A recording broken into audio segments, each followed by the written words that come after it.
couldn't tell you how far. Feels as though I have been a million places at once. Many lives I have lived, many battles I fought and lost. Mass shooters, black rulers, what's up to you half-truthers? Hotep-luya, that's humor. I'm past the rumors, I'm past the human. The body is trash, a bad computer, a ghost with massive tumors. Can't threaten a nigga like me with death, I'd be glad to do it. And sprinkle my ashes on my mad computer and rap into it while blast the future and say that's the future, that's the future.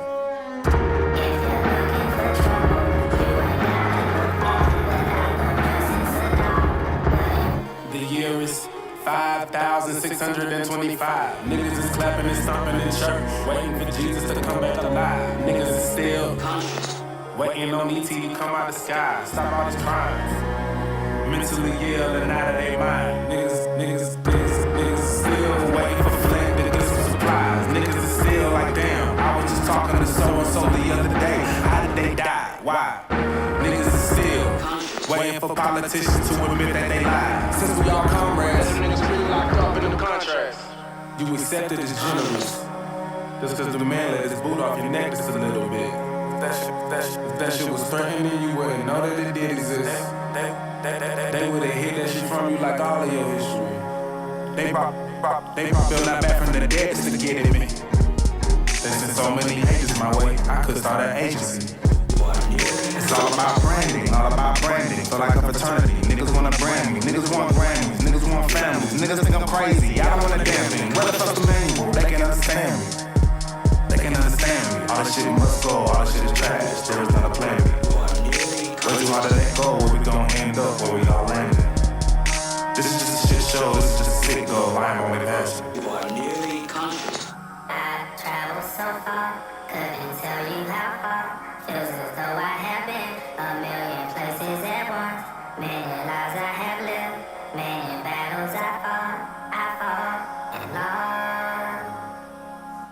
If you're looking for trouble, you ain't gotta look far. Without the presence of dark, wouldn't be in these thoughts. You may know who I am, but do you know who you are? You are.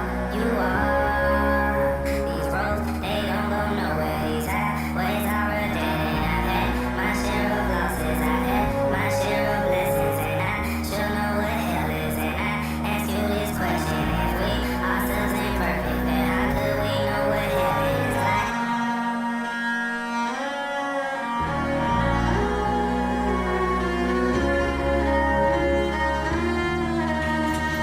Hey! Shut up.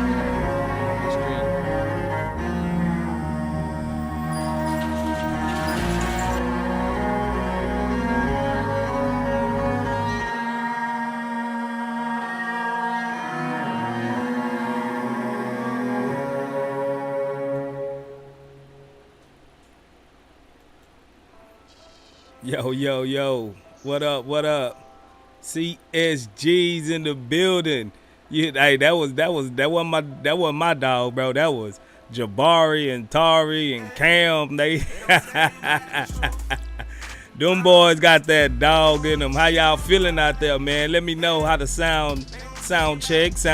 Mario, you know how it is. Let me hear. Y'all hear me out there? Am I good? Let me know. We got a squad full of dogs, man. Hey, it's just summer league, but hey, I'm so excited, bro. Y'all just don't know.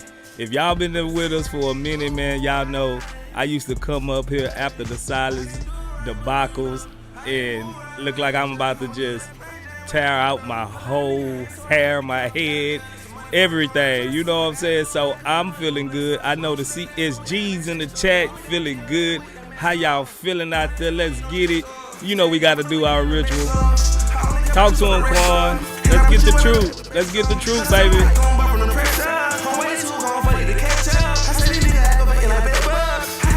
Yeah. Let's go. Fired up then, Devin.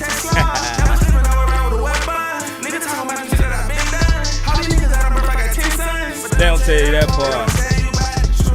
We gonna give you nothing but the truth over here, baby. Let's go. CSG, stand up.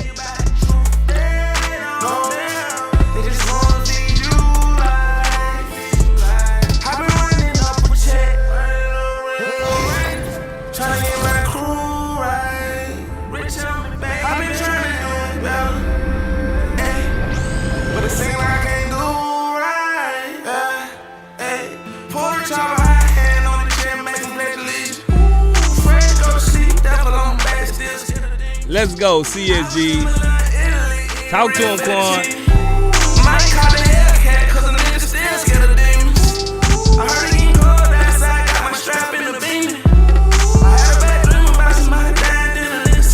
Yeah. I won't even be a nigga no more than boy V. I never had shit growing up, so that gave me a reason.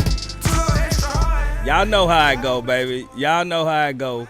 Man, we in this building. CSG's the Rockets. We ain't down no more, bro. We ain't down no more. Appreciate everybody for stopping by for the post-game live stream, even though it's Summer League. All my usual, my CSGs, y'all know how we do it. Whenever Ghost in the building, Ghost gonna bring it to you. We gonna be live at 5. We gonna be crunk. We gonna be jumping. It's gonna be lit. It's just gonna be everything, bro. You know how it is, man. Put them H's up in the chat, man. Let me know that you're with me so I can shout out to you before we get this thing going on, going strong. You feel me? Man, let's go with it. Let's go with it. Let's see who we got in the building with us today. Jared, what's happening with you, Jared? Appreciate you for joining us over here at the Chop Shop, baby. Good looking out, good looking out. What's happening, Devin95? What's happening, brother? Michael Goody, what's good with your? Chris Strange TV in the building. What's happening? Sigga Miggs, what's happening, Sigga Miggs? That boy Paul in the building. What's good with it? Who else we got in here with us? Mario Gonzalez, what's happening? Gary Kelly, what's good? Goyo Falcon, what's good with you? Sigga Miggs. Joey, what's good? Devin, what's happening? JoJo, what's good? Mohammed Tassir, what's good with you? Chet Man, what's popping with you? Bumper, what's good with you, baby? Third Coast Alliance, what's happening? Rick the Ruler 713, what's good with it? Andrew Gutierrez, what's happening with it? What's happening with it? Eric Molina, what's happening with it? Kenyon Plummer, what's good? What's good? Thomas Smith, what's popping with you, baby? Let's see. Joe Blue, what's happening? Diane Williams, what's good? D, what up, Big D? That's my boy, Big D. What's happening, bro? Let's see who else we got. Rob Cortez, what's happening? Chris Ford, what's good? Coley Cole 2K, what's popping with you, baby? Fishford, what's happening? Let's see. Did I get my boy Five? What's happening, Five? Appreciate you for joining us out here, baby. John Trey Neelums, what's good with you, baby? Frank in the building, what's good, Frank? Y'all shout out to my boy Frank in the building. Daniel Clark, what's happening? What's happening? My boy Usagami is in the building. What's happening, you? Let's get it. Let's get it. Hey, live. Summer League game, bro. I know we don't want to overreact, but we overreacted tonight. Albert Marquin, what's good with you? We overreacted tonight because what we seen these last two summer games, bro. This all we've been asking for, Rockets fans. This all we've been asking for. Jabari Smith is coming on his own. Is he too good for Summer League? That's all I want to know. Are they going to sit my boy down when he's probably going to be the MVP of the Summer League already? Are they going to sit my boy down? I think he just needs to play it out, play it through. I mean, they still got another couple of months before they have to play like preseason and then get into the regular season. He going to be able to recover. He going to be able to have all kinds of time, bro. He needs to keep on pushing. He needs this confidence, man. He needs this confidence for sure. Brooks Viles, what's happening with you, baby? Romeo, what's good with you, Romeo? Appreciate you for joining us over here. Selja Woo, what's good with it, baby? What's good with it? Yeah, man. He got to play, bro. He got to play. The dude is just unstoppable. He picked up right where he left off last game. I think that buzzer beater, you know, when guys hit buzzer beaters, it's like they in the backyard again. They count down 1, 2, 3, or 3, 2, 1, and burn, and he hit that buzzer beater, bro, and that just boosts his confidence up so much, bro. I think he needed that. Tari, solid as always. The boy Cam, Killer Cam, he looked at like not night and day, but he looked way better than what he did the last game. It's like he's starting to settle down.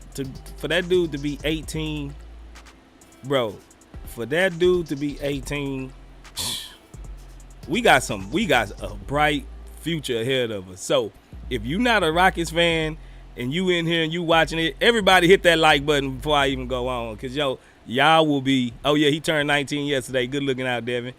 Y'all going to be listening to some music if y'all don't hit that like button right now. But if you're not a Rockets fan, bro, and you in here, go ahead, get all your little takes off, post all your memes, all your Rockets trash memes. Get them off right now. Get them off. Flood the system. Get it out your system, bro. Because it's not happening this year. It's not happening this year. We on our way, bro. We on our way. And everything that I've been seeing from the Summer League, just imagine if this translates to the big leagues, the big team. If our big team come and perform any way near how our third stringers are looking, mostly except Tari, Jabari, and them, bruh, we gonna be something to deal with. You remember last year when they were saying the Rockets is gonna be a team that no team want to play night in, night out. We got young guns, fresh legs. We gonna run you out the building. We gonna be scrappy on defense. They should have said that for this year. They should have said that for this year. Silas, he cooked the goose last year. He cooked the goose. Oh, he overcooked the goose. He ruined turkey. He ruined Thanksgiving turkey, bro. But this year, I think Ime Udoka, I can't stress enough how I think Ime Udoka is going to have these boys ready. You see, we already got a whole new coaching staff. And I believe if this was the last year coaching staff, bro, they would have been trying to take it easy. These games don't matter. But I'm thinking it's a culture. The culture is being reset. We brought in the right type of guys, bro. And you could just see it. It's oozing with everybody. Everybody's hustling on the court. Even our backups, they came in, they was hustling. The game really wasn't that close. Like after about the second, third quarter, about the end of the end of the third, it was, bro, we had turned it up to the max. Bro, and everything that we've been waiting for as fans, it's here. It's arrived. Like my boy Frank always say, we almost there. We almost there, ladies and gentlemen. We almost there. And Jabari Smith, I'm going to go ahead and kick down. We look at some stats. I know it's Summer League. Sue me. We going to look at some stats. And we going to see how these boys perform because we 2-0, baby. We 2-0. Can you believe it? The Rockets 2-0. Man, I've been waiting so long to say something like that, bro. Like, we 2-0, bro. And we on our way, bro. Let me look at the box score. Give me a second. Here we go. The boy Jay Huff, he played 15 minutes. He was 1 for 1 from the field. He didn't attempt a three-pointer. 2 rebounds, 1 assist. A block. Turnover. He was a +2 with 2 points. Cam Whitmore, he played 29 minutes. He was 9 for 16, 3 for 7 from the 3, 0 for 1 from the free throw line, 1 rebound, 2 assists, 1 steal. He was a +2 with 21 points. Tari Eason, he played 32 minutes, 12 for 25 from the field, 2 for 7 from the 3-point line, 0 for 1 from the free throw line. 5 rebounds, 9 rebounds, my bad. I was looking at the offensive rebounds. 9 rebounds, Tari, 3 assists, 2 steals, 2 blocks, +5. He did have 5 turnovers, though. He had 5 turnovers, but that's because he everywhere.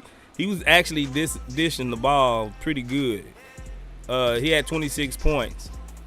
Lil T. Hudgens, he came in, he got the start. He played 31 minutes, 2 for 4 from the field, 2 for 4 from the three-point line. He had 3 rebounds, 4 assists, 1 steal. He was a plus 10 with 6 points. Jabari Smith, the man of the hour, 33 minutes, 13 for 25. 3 for 10 from the three-point line, 9 for 10 from the free throw line. 7 rebounds, 6 assists, 1 steal, 1 block, plus 13, 38 points. Did he get the record? Did he get the Summer League record? I think that was a Summer League record, or was he chasing it? Let me know in the chat, did he get that Summer League record? I can't remember, was it 38 or 41? Well, I know, because what's name had 41 the other day. Nah, what's name had 41 the other day. You right. Y'all right. Darius Days played 15 minutes. He was 3 for 5 from the field, 2 for 4 from the three-point line, 5 rebounds. He was a -7 though. He was the only minus on the whole squad. I don't know what happened with Darius, but he was the only minus on the whole squad with 8 points. Lil Hinton, the boy Hinton played 25 minutes, 2 for 3 from the field, 0 for 1 from the three-point line. He had 4 rebounds, 2 assists, 1 steal, and he was a plus 20 though, with 4 points. Samuels played 17 minutes, 2 for 5 from the field, 1 for 3 from three-point line, 3 for 4 from the free throw line. He had 3 rebounds, 3 assists, 1 steal, 1 block, plus 8 with 8 points. And LaQ, he only played 3 minutes in garbage time, and he was a plus 7. He didn't do anything. He was 0, 0, 0, 0, 0. But he was a plus 7, bro. He was a plus 7. So he came in garbage time, and he was still a plus 7. But these boys actually played together, bro. We looking like a team, even though this is the Summer League, like always, like I'm saying. But hey, what does it matter, bro? We Rockets fans, bro. We've been needing this desperately. We've been needing this desperately. It's just good to come off on the right foot. Get off on the right foot. I want to see us in the championship, bro. I want to see us in the championship, and let's play the Spurs in the championship. You feel me? Let's play them Spurs in the championship, because if y'all not on Twitter, bro, the Spurs have been coming at our guys. They've been coming at our whole team, just talking smack, just going off, bro. Just going off. Jamil Scott, he says, what you listening to in the background? That's that rich homie Quan lies, man. Because we don't tell no lies over here. It's all facts, no fiction. Over here on the Chop Shop, CSGs, they know how we rock. Hey, rich homie Quan, all the truth. It's called lies, though. Yeah, but the Spurs, they got Wemby, and now they pumping their chest up. You feel me? They really pumping their chest, and they feeling like they really got a better squad. They feel like they actually got a better squad than us. See, but they thinking about the old era though. They thinking about the Silas era. They ain't thinking about the Udoka era. They're the phase 2. We in phase 2, bro. We coming. They still. I ain't gonna say they're gonna tank, but they got a little ways to go to accumulate the talent and accumulate the integral parts around Wemby. They got a franchise player in Wemby. They do. Wemby, he looked pretty good tonight. I didn't watch the whole game, but Wemby looked pretty good tonight. But they got to put other parts around him. They think they on a high horse. We gonna knock them down. So I want to play them in the championship. I hope they win. I hope they come out so we can just stomp them out, or we can set them on fire. You feel me? We can chop them up, chop shop. You feel me? Omni Reality, what's good with you, baby? What's happening? Yeah, let's get it. But for the most part, bro, this ain't gonna be a very long stream. But for the most part, I had to come in and holler at my CSGs. Hold on, we got us a new subscriber. That boy JJM, appreciate you for subscribing to the channel, my man. Good looking out, good looking out. You just joined one of the best, if not the best. Nah, I'm gonna give it to y'all. The best community on YouTube. From the Rockets to the Lakers, ain't no community like the Chop Shop community over here. So greetings, big ups to you. You made the right decision. You won't go wrong with hitting that like button, hitting that subscribe button, and coming over here and rocking with the Chop Shop, because we bringing that heat every time, all the time. You feel me? Yes, sir. Yes, sir. Appreciate that, JJM. Good looking out. Yeah, man. I really like. I'm loving what I'm seeing. I'm absolutely loving what I'm seeing, and I'm pretty sure everybody that's a Rockets fan is too. And I've been looking through Twitter and seeing some posts from guys that used to just dump on us, but now, man, the tide is slowly turning. The tide is slowly turning, bro. They actually starting to, hey, the Rockets coming. The Rockets coming. Now all of a sudden, the one thing I would say, they still not giving Jalen Green his card. They not giving Jalen Green his card. They saying everybody on the whole squad could be possibly better than Jalen Green, but it's gonna come. It's gonna come with these guys that we got around Jalen Green. Jalen Green, he have no other choice but to shine, bro. He have no other choice but to shine. So yeah, that's what's up. The Reality with a $5 super chat. Appreciate that, man. He says, Ghost, much love, brother. I was enjoying that game tonight. I'm too hyped for the new season. Let's go. And I know y'all saw the former coach. Yeah, man. Silas was back there.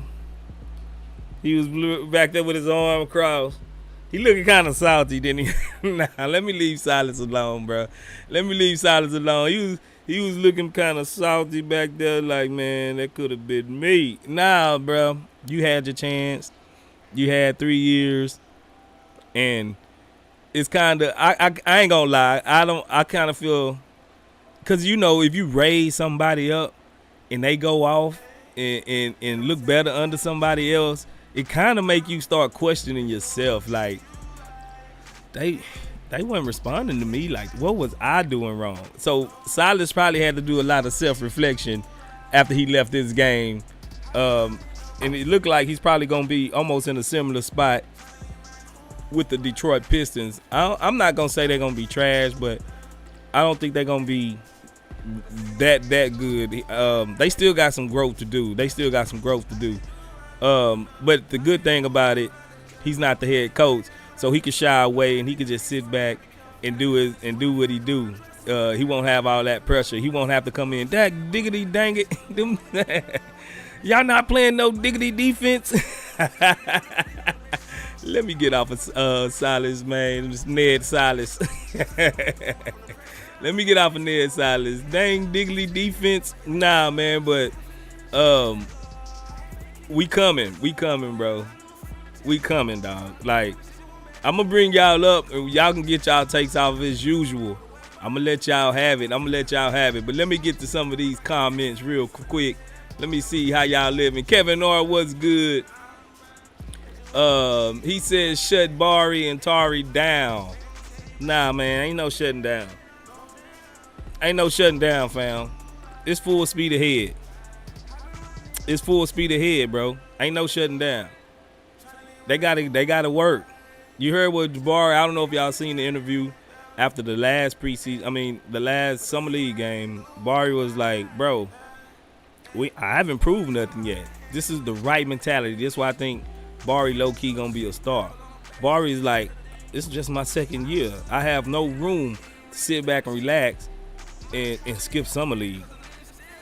Like, why would I do that? And it's right. Like, why he 100% right. Why would he just sit back like he's a made man when he got Cam coming? He got all kinds of people coming that can possibly take his spots. Tari is right there on his heels, and that just pushes. That's gonna push him even further. Being Frank, appreciate you for subscribing to the channel, my man. Good looking out. like I always say, you just joined one of the best communities on whole YouTube, sports communities. Ain't nobody rocking like this, like the Chop Shop, baby. You made the right decision. You won't regret it. You won't regret it. Appreciate you, man. Appreciate you. Consider becoming a member. Consider, buying some merch, man. Y'all get some fire merch. My boy Chris Strange, he gonna be working on some designs for us. I'm not gonna lie, that's not my field. That's not my field, but me and Frank, we make it do what we can do. You know what I'm saying? But if anybody out there got ideas, if anybody out there can draw, can edit, can do any type of live, anything live, bro, y'all get at us, man. This is, if you read the description for our page, for our channel, this is a fans page, bro. This is a true fans page. So if anything y'all need, bro, y'all can hit us up. Say, hey, man, I'm thinking about an idea. Let me get with y'all. Let me collaborate on something. We always open. We always open, bro. So, yeah, man, y'all get at us, bro. I know we got some talented people up in here. I know between our fan base and our subscribers, I know a lot of y'all probably talented. And we gonna shout you out. We gonna credit you. Don't think we gonna, me and Frank, gonna hog all the limelight from you. Nah, man, we gonna shout you out and make sure people out there, network, get you some more clientele up, bro. That's how we do it over here. It's one love. It's all love over here, bro. It's all love, man. Sigel Mig said Silas was pretending to be still on the squad. Usagami says the former coach ain't looking too happy. Come on. Only Reality says he was low-key salty, bro. Come on, man. Merc1 says Silas, them damn kids.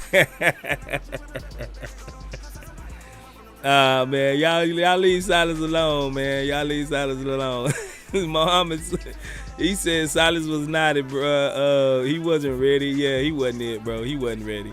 Merc1 said Silas was like, why didn't I run plays for Jabari? Exactly. How many times did I come in here and say, bro, you got a top 3 prospect, draft pick on your team, and you know he's not like a self-creator. He's not a self-creator. You need to run some plays for this man to get him open. You just can't stick him in the corner and just let him shoot threes all day. That's boring. Offensively, that's boring. The dude want the ball in his hands, and he want plays ran for him. They was basically begging for structure. Even Jalen Green was like, hey, I'm begging for structure. We need some structure. And I don't know if it was from the call came down from the front office or if it was just Silas being stubborn. They didn't run plays for him. Just like they didn't run plays for Jalen Green his first year. So, yeah, Silas brought a lot of that on himself. Chris Strange, he says Detroit back in the lottery again. They just might be. How much talent do they need? They had the number 1 pick. They got Cade Cunningham. Then they got Ivy. I think he was, the number 4 pick. Then they just got the number 5 pick. How much talent do they need? One of them guys got a hit. Ivy looking better to me.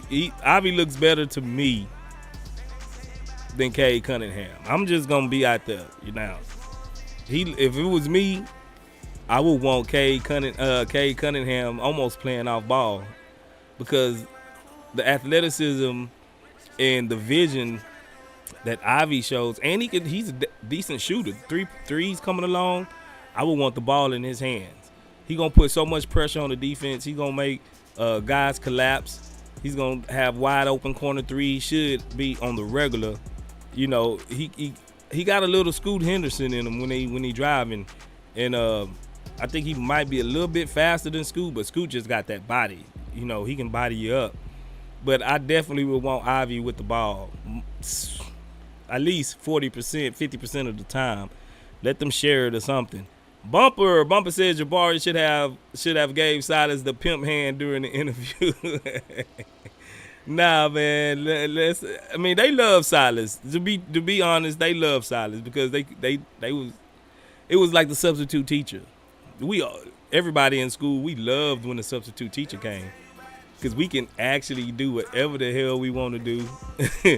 We can do whatever the hell we want to do. We was always ready for the substitute teacher to come. So them kids, they love Silas, bro. They love Silas. I think they actually loved him. And maybe Josh Christopher didn't as much. He started mocking them towards the end. You know what I'm saying? But for the most part, I think they love and respect Silas. He's a good guy, bro. He's a good guy. Yusagami says Silas too overwhelmed with his favorite players, overdraw some good plays. Facts. Let me see. I'm gonna hop down a little bit. Y'all filling it up. Third Coast Alliance. Third Coast says Cam Whitmore was out there looking like a mixture of Karan Butler and Carmelo Anthony. Y'all see the jab step 3? Yeah, that's that Melo, huh?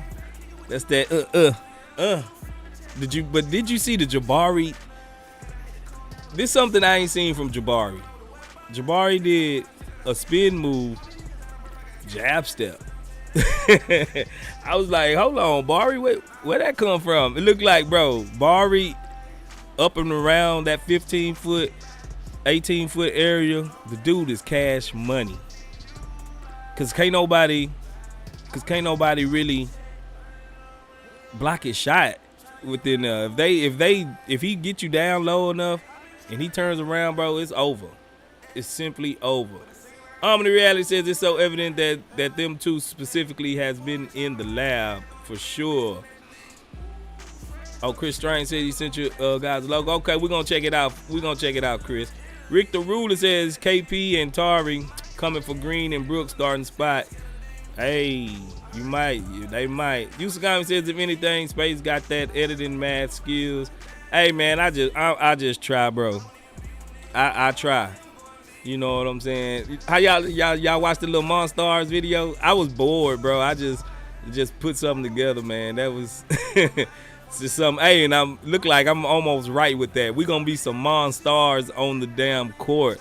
I'm telling you. The Reality says, man, I think back when CSG started and we were here for it, chopping it up. The dark days are finally over. Hopefully, the Reality. You right, bro.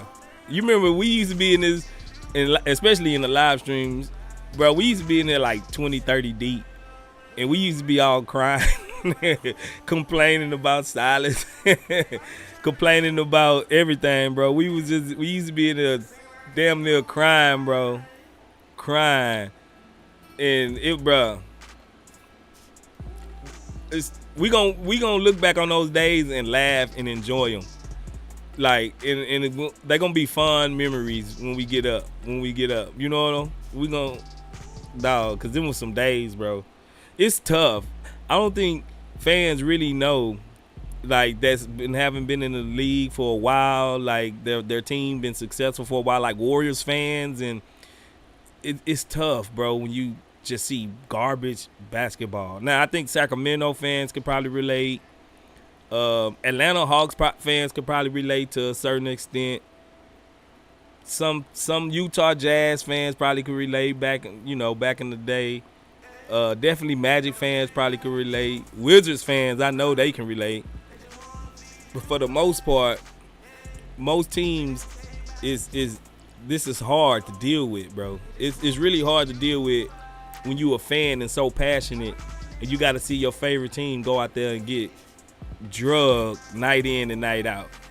It's really hard to deal with, bro. Yusagami, he says if you dropping a Fire Shangoon mixtape, let me know, Ghost. Hey, that might be the next one, bro. That might be the next one. But most of YouTube, everybody makes Shangoon's videos, and it's almost like they regurgitate the same clips and. But, I could probably put something together. For sure. Let's see. My boy, I think I seen Frank. Frank said something about, hold on, I'm going to get to you, Romeo. He said something about the Duran and the Wiseman 4 or 5 matchup. Pairing. bro, I really think. Okay, here you go, right here. I mean, they got something with that, bro. I really think they might have something with it. I think Wiseman defense got to get a little better. But for the most part, it's like they play off each other good. I seen them boys doing picking rolls and screens off of each other last year once Wiseman got traded over there. And they was throwing alley-oops to each other. And I'm like, this is kind of intriguing. Y'all know that meme when that chick, she like drink that drink and then she was like, ah. And then she's like, And then she's like, this might work. You know what I'm saying? It might work. But it's interesting. It really is interesting because with them two bigs down now the only thing in Duran, he's starting to shoot threes, so I guess they trying to use him more like as the stretch five. It looked like he might end up getting a decent 3-point shot to where that could work. But hey, it's interesting, Frank. Bruh, it's real interesting, bro. It really is. Let's see, young DGRD. I don't know if you saying DIK. I'm gonna say DIK. Pause. My boy Frank pause. He says the Cam looked a lot nicer today. Cam looked nicer today. Made more correct reads and made them too. He did. That's what I'm saying. He learned. You could tell they got like they took him and put him in the film room and they showed him some things and showed him what he probably can work on, and that's a good teaching moment for Cam. That was his first NBA action, and that was a very good teaching moment to where, and he didn't just take it like some guys, like they so stuck in their ways to where once they get on the court they just revert back. He actually soaked in the knowledge of the coaches. He actually listened and then he applied that on the court. So that's a good sign. That means he's coachable. I don't know what his coach was talking about inside of the interviews and dogging him like that, but he looks coachable just from that. He looks coachable.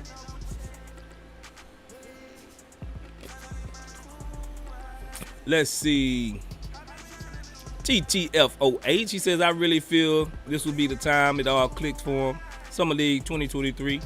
I'll be waiting for that 30 for 30, God willing. Who you talking about, Bari? Who you talking about, Bari?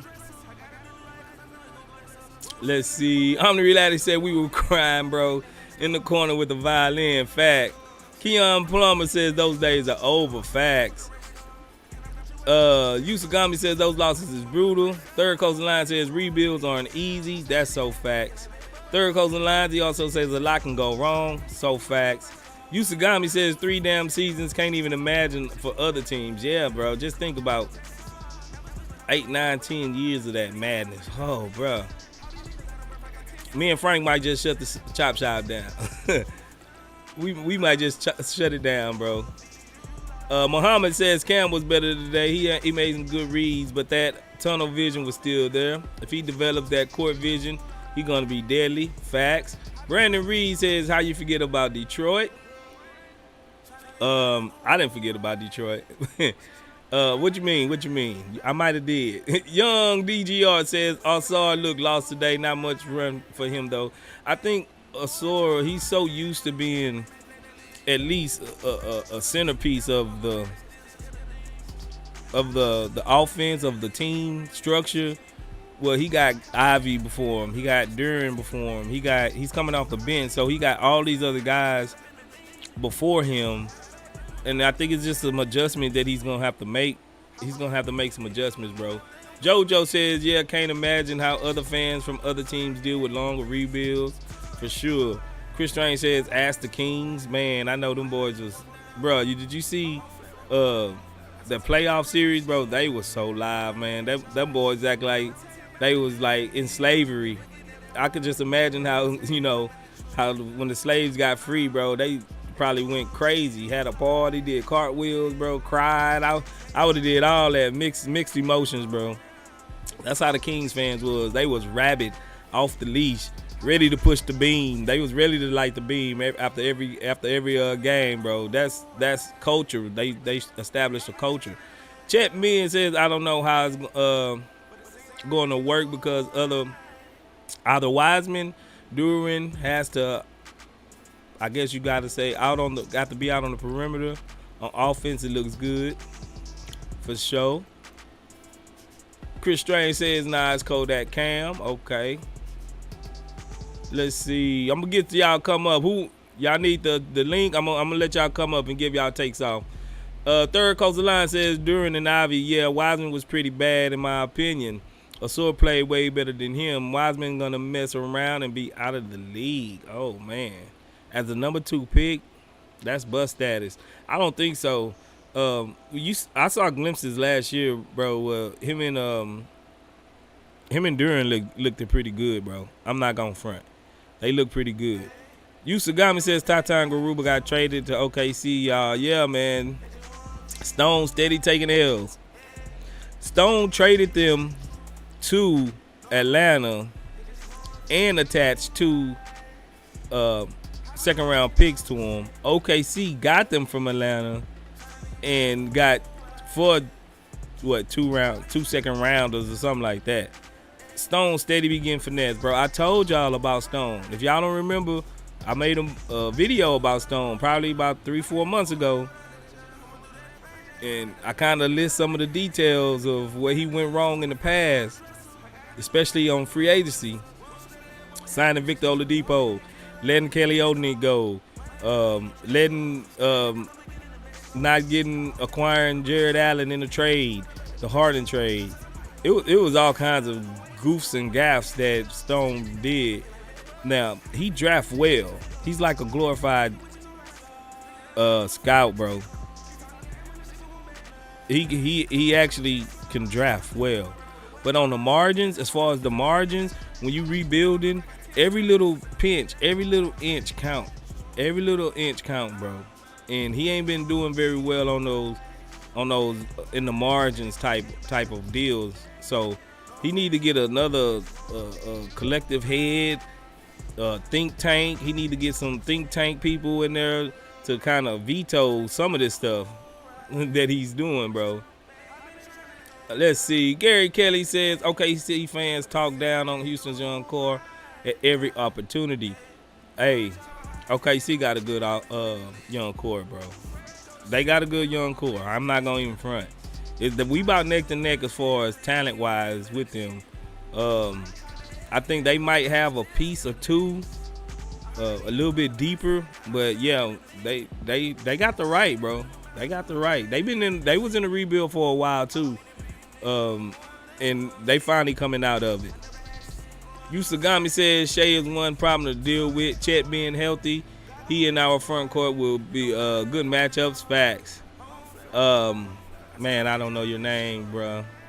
I wish I knew your name, but anything I say would sound semi-racist. So I'm not gonna even try to pronounce none of that. You don't counsel me, but I'm thinking that's Chinese or Japanese one. See, I think it's Chinese, but good looking. Thanks for coming, bro. He says, because of Brook Lopez, man, next time we play against the Bugs, we need to bash him. Yeah, but I think they could have rescinded that trade. But Stone being a nice guy. Sigmig says, what is Stone doing with these trades are awful. Facts. Gary Kelly says, Fred VanVleet is only on the team for this and next year. His contract isn't that serious. Yeah, man, after I seen and watched, got the details of his contract, wasn't that bad. Now, Brooks, on the other hand, his contract just keep ballooning, just keep getting bigger and bigger. Christopher McNair, he says Wiseman development was always arrested, no college really, hurt mostly 3 years in Golden State, no run when he was healthy. Give him time. Facts. Let me get this chat. I'm going to let y'all come up, chat. Let me get this link for y'all. Give me a second. Let me get the link.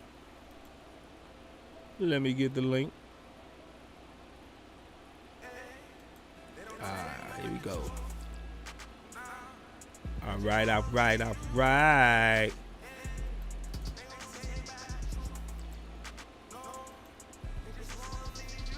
There y'all go, man. Hit the link. Come on up. I don't know why my boy E.F. Hutton, my co-host for the most, he always comes up, bruh. But if y'all want to come up and give your takes off, I know y'all excited. Y'all want to talk. Hop on, hit the link. Come in there and chop it up with your boy Space, man. Let's get it. I'm hoping you come up. Man, I don't know your name, bro. I hope you come on up. Come on up, Kurt. Come on up. Get it popping with me. Rocket Power 33, what's good? He said Stone biggest mistake was not trading EG sooner. We had EG in hostage negotiations while we KJ, Garuba, and Joshua was on timeout. Facts. I think I got somebody in here with me. My boy Sheezy. What up, Sheezy? Yo. What up? Yeah, I can hear you. I got you loud and clear. Chat, let me know if y'all hear Sheezy. And what's going on with your Space Ghost? Man, you know, hey, I'm on cloud 9 right now, bro. How you feeling? Man, I enjoyed that game, man. Hey, I told people not to let Jabari. Like, he started off rough, but he a rookie, man. You got to give him some time. And he came out here in the summer league not playing with them boys. Fact. And another person, and Tari is who I'm most excited to see right now because just how he played last year coming off that bench, but he definitely stepped his game up. And him and Jabari, they're gonna come in this season, and I'm really just excited for them too, for real. Yeah, bro. Hey, them two, the Jabari, man, them two are so good together, bro. That it's gonna be hard, bro, not to try to pair them up with as many minutes as you can, just to keep the offense of the other team in hell. And then you got Dylan Brooks. I really want to see how Dylan Brooks and Tari even be together, and Dylan Brooks and Jabari, because the defense won't. Two out of those three guys probably be on the court at all times. So our defensive unit probably will be. We had the worst defense in the league last year, so I'm not gonna say we just gonna make a jump to like a top 10, top 5 defense. But if we can get to like top 12, 13, 14 in that area, that alone will probably add at least another 5, 6, 7 games to our record, bro. Yeah, and then Cam Whitmore, you add Cam Whitmore on top of that with the way he playing, and how he got that grown man game. You see how he played, that he stepped it up tonight too. So I'm like, yo, we gonna be, and that's not even a clue in our starters and stuff. Like, we gonna be. We definitely gonna be. It's gonna be a big jump from what we were last year. It's gonna be a big jump. It has to be. Yeah. If we fluke this year, I'm gonna fucking lose it. I just might hang it up.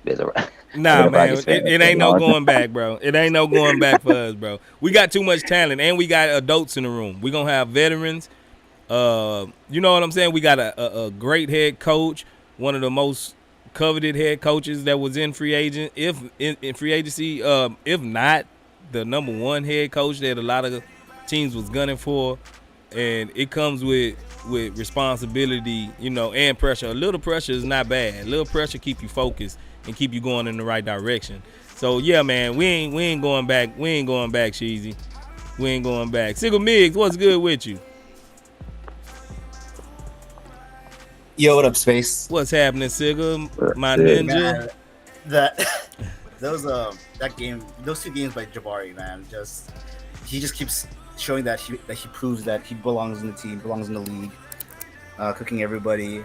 I'm really excited for what him and year 3 Jalen and Shingun are gonna bring the season under Ime Udoka. Yeah, bro. I'm so ready, man. I'm hoping I will. I wish the season started tomorrow. You know, I'm so ready. I don't think I can contain myself, bro. I can't contain myself.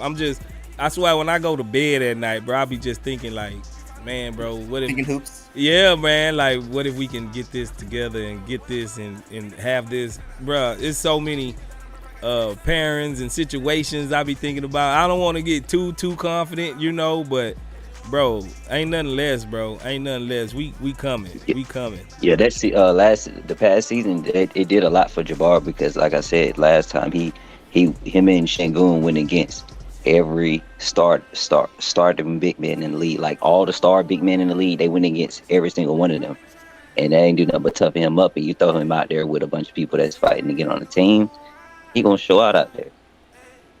Yeah, and that's what he doing. Yeah, that's that trial by fire. Like they kind of like threw him out in the Sharks in a way, but in a way that it made them look bad, but it also kind of forced them to toughen up and improve, just by being thrown out there with no plays drawn out. Yeah. I mean, because it made them actually have to find a way to be good.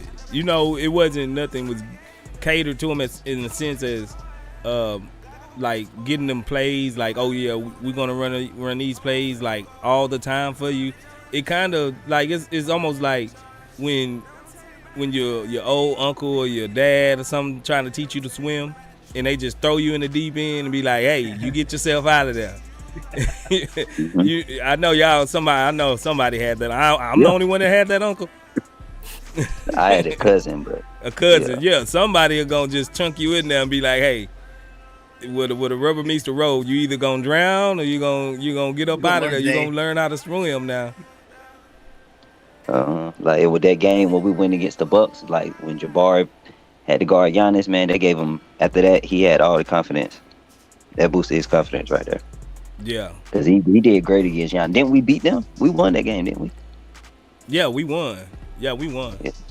Now they man put it on us the first game. You remember, because we played them twice. They put it on us the first game, but then the second game, Coach Lucas actually coached that game. That's one of your boy. That's one of the games you was talking about that Coach Lucas won for us. Yeah, and Coach Lucas had them boys ready to go, and he gave Jabari a little jab like, hey, you gonna go get your hero to sign your sneakers today.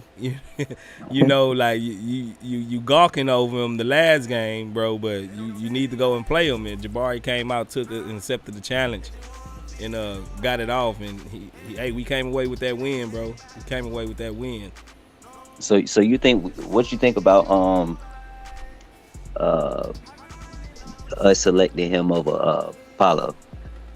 We didn't select him. No, we didn't. Paolo went first, remember? Well, one was supposed to before draft, he was supposed to be coming. Everybody was saying he was coming to Houston.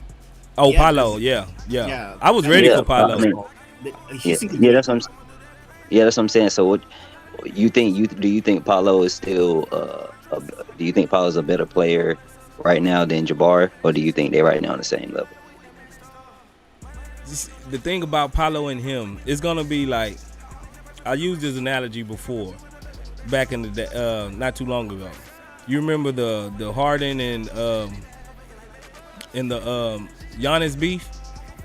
Yeah. And they was both running for MVPs. Like they both are good, very good at different things though. And I think it's just what you like to see when you watch the game. Do you like highly efficient offensive guys, or do you like a guy that can do some offense but he give you next level defense? And that was really what was the separation between Harden and Giannis. So I think you can kind of compare them two, because Paolo, he's heliocentric. He can be a heliocentric. He can be that LeBron type player that does everything offensively. His defense is not as good. But if you look at Bari, if he can just play his role and he can just be highly efficient on offense, but then on the other hand, he could be elite on defense. So I think it's like, it depends on what you look for when you building a squad and what you like to look at that's aesthetically pleasing to you when you watching basketball, but for the most part, I think when they both at their prime, let's just assume that they're both in their prime, I probably would take a Jabari over Apollo, just because of the defensive aspect of it. Now, Paolo, he ain't no chump on defense, but I don't think he's going to be able to be that Jabari level type defender. I think Jabari's better for this team, like for what the team needs. Because at the time of the draft, I think people were already saying like, "Oh, Paulo, he's like too like ball hoggy. He needs the ball in his hands." And already have like KPJ and Jalen. So I think I wasn't too bummed out when he got Jabari because I knew that he kind of fills a lot of those gaps that the team needed, like defense and shooting. Hopefully, his shooting is better this time, though. Yeah, his shooting's gonna be better this year. I can already tell just how the confidence in him shooting out here in the summer league. He's pulling up and he hitting. That first quarter of the last game, the first half of the last game. That he started off rough, but ever since that second half on, he's been on. Yeah, being aggressive. Yeah, I think especially with guys like Jabari, who are that tall, and I think they love to get the ball as close to the basket in that mid-range game as possible. And if they rise up and see the ball go in, then that just helps them with the 3-pointers when they start to shoot, 3-pointers, because once you get that feel of that ball going in, then oh, I'm all right now. I can stretch it out and be a little bit more away from the ball. I mean, away from the goal, and my shot just hitting now. He just need to see a couple go in, closer to the hole, and then that's what opens up his 3-point game for him. Yeah, that's good basketball because a lot of people his age, they like to shoot a bunch of threes and they won't even try to warm up shooting the mid range before they even back out. So seeing him doing that already in his second year, yeah, he keep on going. Yeah, he gonna be him and Şengün. We'll probably have if we keep this squad and just probably get a couple more good vets, like we'll probably have a whole bunch of all-stars. Yeah. I mean, it's going to be, I'm not going to lie, it's going to be kind of hard if all of these guys pan out to be real good to keep them. We got to trade. Yeah, how we got to trade somebody. Pay all of them? Yeah, I don't know how we going to pay all of them. But I got to look at the CBA again, but I'm trying to think. I don't think you have to. Or you can also do that 5th-year option as well. So I think you can kind of push a contract back here and there to where you can probably keep them all together, and running doing 1 year I got to sign Jabari, Jalen Green and Şengün. Then the next year I got to sign Jabari, but I have that option to where I can push it off for a year to help me recoup a little bit of salary, and then re-up them in the 5th year or whatever. I think that's what was one of the things in the CBA that kind of helped guys keep their core together. Now it don't really help with building a super squad, because this is just for rookie scales. Like when they coming up, that you can push it back a year and add that 5th option to it. But as far as losing everybody, I think it might be a little bit easier with this new CBA to keep them a little bit longer before they all just have to get paid big in 1 or 2 seasons between each other. Yeah, because isn't Jalen Green still on the rookie contract? Yeah, they all on the rookies. They still on the rookie scale.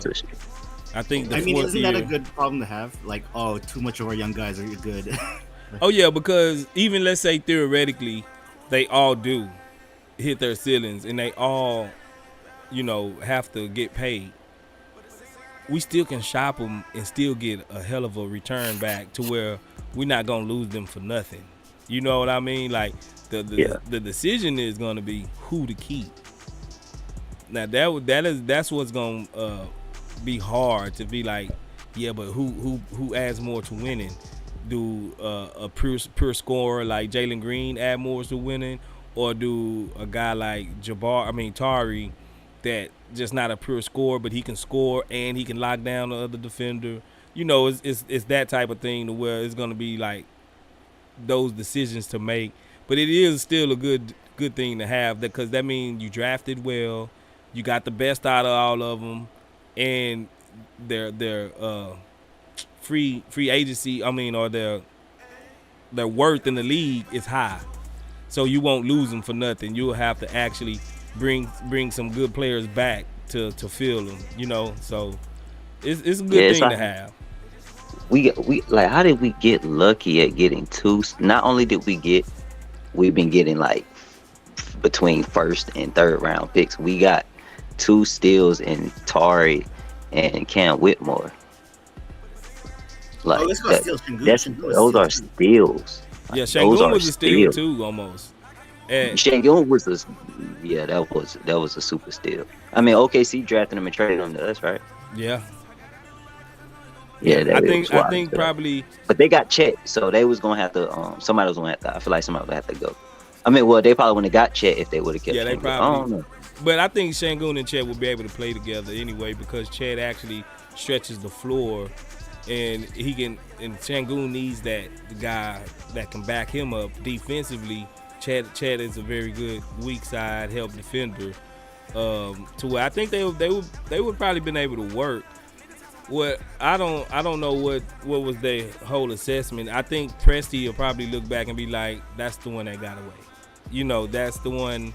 If he got a negative hit on his resume, that's the one that got away from me. Maybe in Şengün. Maybe that. Maybe. Yeah, I don't think some people didn't think he was that good, but I mean, if you look at his all his ratings, metrics and stuff, because.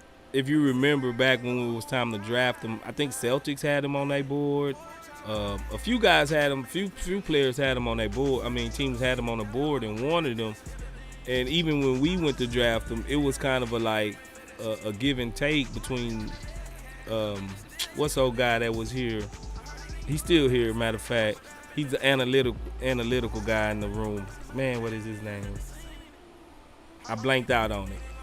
He wanted Şengün. He's been here for a while. He's been here for a while. Dang, I can't think of his name right now. But he wanted Şengün, and I think Silas. I mean, not Silas. Yeah, Silas and Stone was kind of Eli Wittis. That's his name. Good looking out, chat. Yeah, Wittis. He's the analytical guy, and he was like raving. He wanted Şengün, and I don't think they was gonna pick him. Stone and them wasn't gonna pick him, but they seen he slid a little bit, and then that's when they got traded to get him over here. But I think Wittis was the only guy really. I wouldn't say the only guy, but he was the one really driving that Şengün train to get him over here. Yeah, I feel like he fit better as a Rocket than a Thunder anyway, being a Thunder player anyway. I don't know, he fit our culture a little better. Yeah, and the dude, he's learning English pretty good. Have y'all heard him talk lately? Hey, you seen his swag? No, you seen his swag? You seen his drip out there? Yeah, man. Man. I'm like, hey, that's that Houston. That's that H-Town, bro. Yeah, I'm like, look at LP. That man dripped out. Yeah, that's that swag, man. You know, when he hanging around Jalen Green, Josh Christopher, all them guys, bro. He got some swag on him now. He really do. But yeah, you know, I gotta ask you, what's happening? Bobo is a free agent. He got waived, which is wild. But so what's the question? I want to hear you say it. Yo, do you think we should get him? We got the money. We got one more. I feel like we got another center spot. That's kind of hard, because I don't know exactly where he will fit. I think he would be good to have on a roster. But with we him got a bunch of forwards. Yeah, because he's more of a 4, you know, or a 3 almost the way he plays. He can play 3-5. Yeah, like I don't know where he would exactly fit. Especially because this the thing, he don't play very good defense, being that he's 7'3" or something. He's a good shot blocker. He's a good shot blocker. But that's really what we need him for. Yeah, but defensively, his feet is a little slow for some reason. Like his lateral quickness is not as good to be. He reaches a lot. You know, he reaches a lot. He but his offensive game, he's almost like a Wemby clone. You know, he's good. We get him just to fight Wemby. I mean, Because we Bobo do. can get better on D. He has the length. He can shot block. But if you put him on the 3, he's going to be guarding perimeter. But if you put him down there in the paint, where we will be needing him, he's going to succeed down there. It's almost hard to get a shot over him. He can, and he when he does play perimeter, he don't even have to guard you up close. You can go and look up footage of him blocking from like 3 feet away. You know what I'm saying? Because he has all of that length. So Yeah, that's really what we need him for. Because Alp doesn't have that much length. When Alp comes off the floor, we gonna need somebody to paint stop. yeah, facts. Do you think we looking to keep Huff? Because Huff, the center, the big tall white guy that plays for our summer league team. In the summer league? Mm-hmm.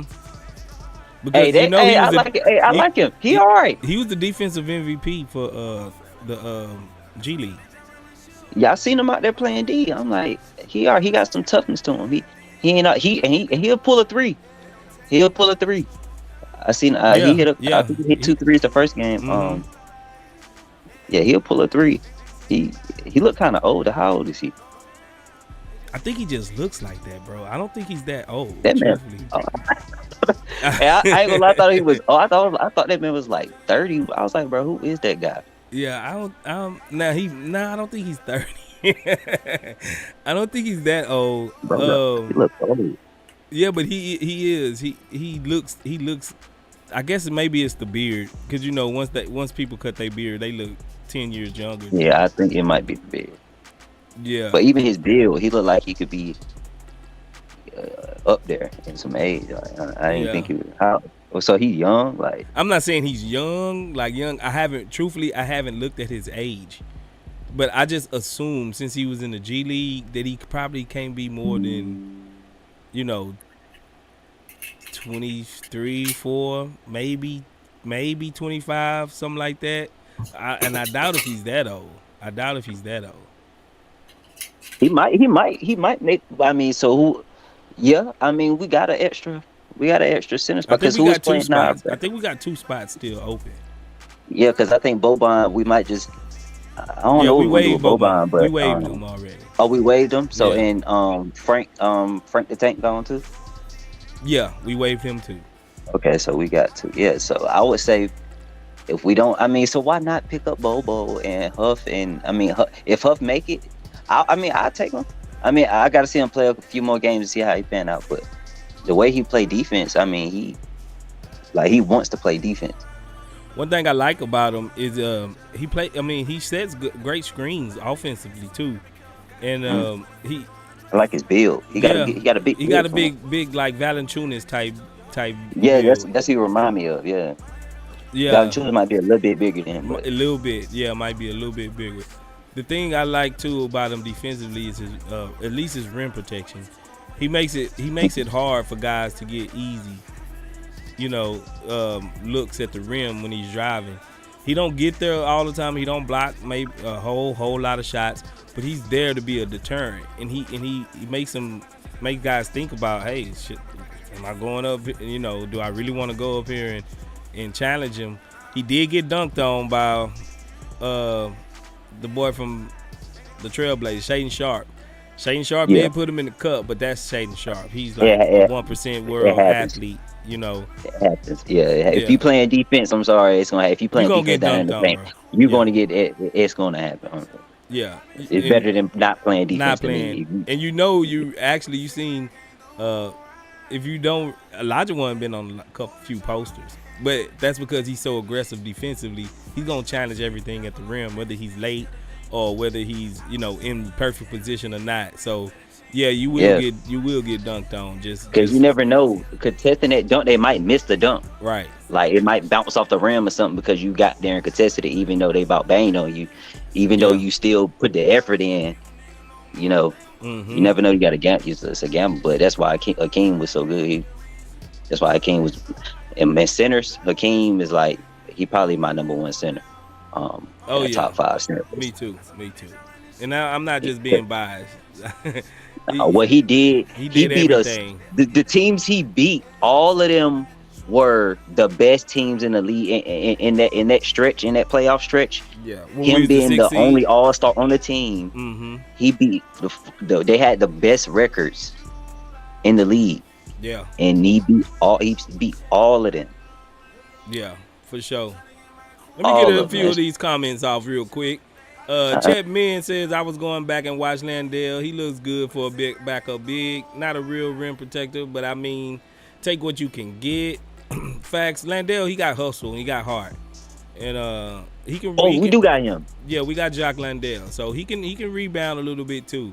So Huff, maybe. I'm thinking maybe. Because we usually carry 3 centers in the league. I mean, on the roster. Either way it go, we usually have 3 centers. You know, we had Shangoon, Garuba, and Boban, and I think the year before that we had Christian Wood, Shangoon, and we had Kelly O for a little bit. So we usually carry 3 centers on the roster. So yeah, I can see maybe Huff can get the nod to come up because I like his defensive impact as much as I know it's still the summer league and these guys not world class, but I see his body position and everything being in the right spot, you know. Let's see. Goyo Falcone, he says, I think MA is gonna love Eason, A-Man, and Smith because of their defense. Facts. Oh, this is what I wanted to ask y'all fellas. Sigga Miggs and Sheezy. How do y'all feel about this mid-season tournament? Mid-season tournament. I What's say that? go for it, just as an experiment. We'll see what happens. Like, it's probably, I don't know how seriously will the players take it is the question. Facts. I haven't heard about an update on that. Yeah, man, they haven't. It's this year. They gonna do it this year. It's gonna be what is it? All the teams in the league is gonna be separated into I think 6 groups. Yeah, we got like West B or something. Like yeah, let's see. Like the NBA. Yeah. I mean not the NBA, NFL. Like it's NFC, that's kind of like what they're doing, but they're gonna be seeded and paired up according to records of last year. So like the bottom 5 all will be in the same group. The next 5 will all be in the same group, you know, and tier up as it goes further up like that. It sounds like 2K. It sounds like some video game shit. Yeah, and then it's a 1-game elimination though. So what? It's a 1-game elimination. So what is the point of this? Exactly. What is this? This might be wasted money. See, I think it's because, you know, of course, viewership. Viewership equals translating to dollars. Because I think for the most part, with the load management and things like that, they kind of dipping, you know, like in the months of like October and November, like they and then after Christmas is when they really get their viewership going because football season and everything still be going on, you know. So like if you like football, usually you like basketball, so that takes a little bit away from their viewership. And if you have an in-season tournament around that point, more people will watch it because it's almost like a playoff atmosphere, but earlier in the season. Did you guys see who we're grouped with? Not exactly. You got it with you, Sigga? Yeah. So we're with Denver, Clippers, New Orleans. Man. Really? Hell no. Yeah. Oh man, I thought they said it was like by record, like off of what their record was last year, bro. We gonna get beat. The Nuggets gonna beat us. Man, it depends on if those other teams go hard, because they're probably gonna be saving their good players for the playoffs. But like, we'll see. So it's Denver, Dallas, so you can save the players. Clippers, and no, so we're going against all kinds of. We're going up against the playoff the teams, champions. We gonna go up against the playoff teams, man. Even though That's crazy. I think they're still not gonna eliminate load management. I think some of them teams they're not gonna care because the end goal is playoffs. No matter if it's doing a tournament, and it's still because these games still count towards your record. So in total, if you keep winning, it's like I think it ends up being like 9 games. So those games were gonna go towards your record anyway. Now, me and Frank was discussing. This is what they probably should add for incentives. I think the winning team get a $500K. But besides the money, if you really want old like veteran teams and teams that got playoff aspirations or championship aspirations to actually go out and try in it, give them an extra like an extra $10 million in salary cap, so where they can add a veteran, or add a piece, or give them a late first round pick, like add another first round pick to it, or something like that to give the organizations incentives to play their guys. Because if it's not no incentive to play their guys, they still gonna load manage them. They don't care about a mid-season championship. It ain't gonna make no difference because they gonna want the end goal, the championship. They want to hold up the Larry O'Brien trophy. They don't care about a mid-season championship. So at least if they can get open up some cap for, or open up something for them to be incentivized as a team to go out there and play, then maybe it'll work. But I still think them guys like LeBron and KD and all those guys that's made it already, I don't think they're gonna go out and try to win a mid-season tournament. Man, load management needs to be. I don't like it because I miss the days where players used to play all the damn time. We used to see our favorite players play all the damn time, and that just everybody hurt or somebody in load management, something like that. Man, that's boring. Yeah, chat. Let me know how y'all feel about that. Sigga, what you say? I can already see the memes of like whoever wins, they're gonna play that Pat Bev clip. Yeah, it's gonna be a running joke. Like to care fans, about who wins that tournament. Like waste of time. Like let's say theoretically we win it, and I'm gonna be elated. Hey, we won something.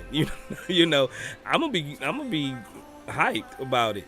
But the guys that's like the fans of other guys, they're gonna treat it like the bubble. You know how they bubble, like the bubble. Yeah.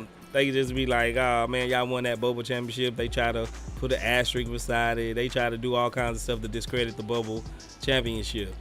Now, I would say for young teams and like young guys that's like on a rookie scale that's not really getting paid a whole lot, $500K in your bank, that's good.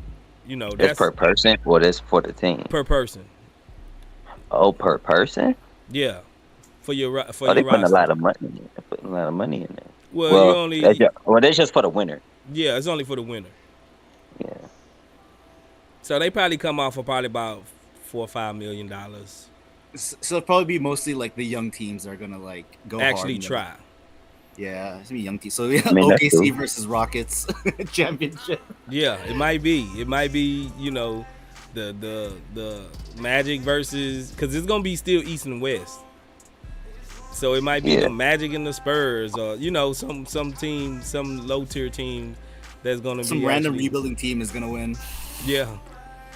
Yeah, I mean on the bright side, yeah, that could be something because the chances of any NBA player making the finals, or let alone, well, not even making a finals, just winning a championship in their career is very small. So it's like winning something is something. I just think they need to make it towards an end goal, because the playoffs is the ultimate, the goal to make it to the playoffs. Yeah, make it to the playoffs. So if it affects something within the playoffs, like, oh, we won this in-season tournament, right? But we came second in the West. But we only like 3 games out of the lead. but you won 9 straight back in October, November to win that game, to win that in-play tournament. So that leapfrog you and you be the number 1 seed. Something like that. How it affect standings, like tiebreakers, or I don't know. That's what I'm saying. It needs to. It really needs to for older teams to actually want to compete.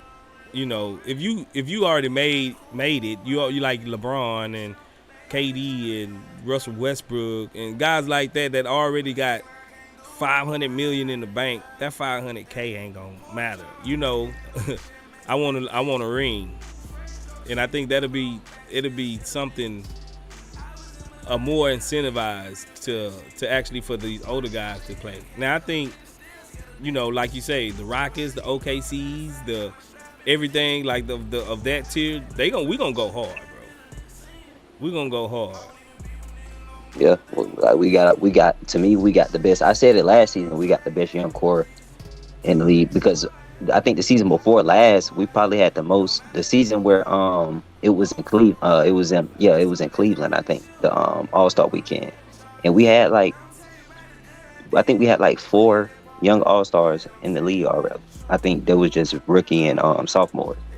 I think it was Alp, Jalen Green, Kenyon Martin Jr.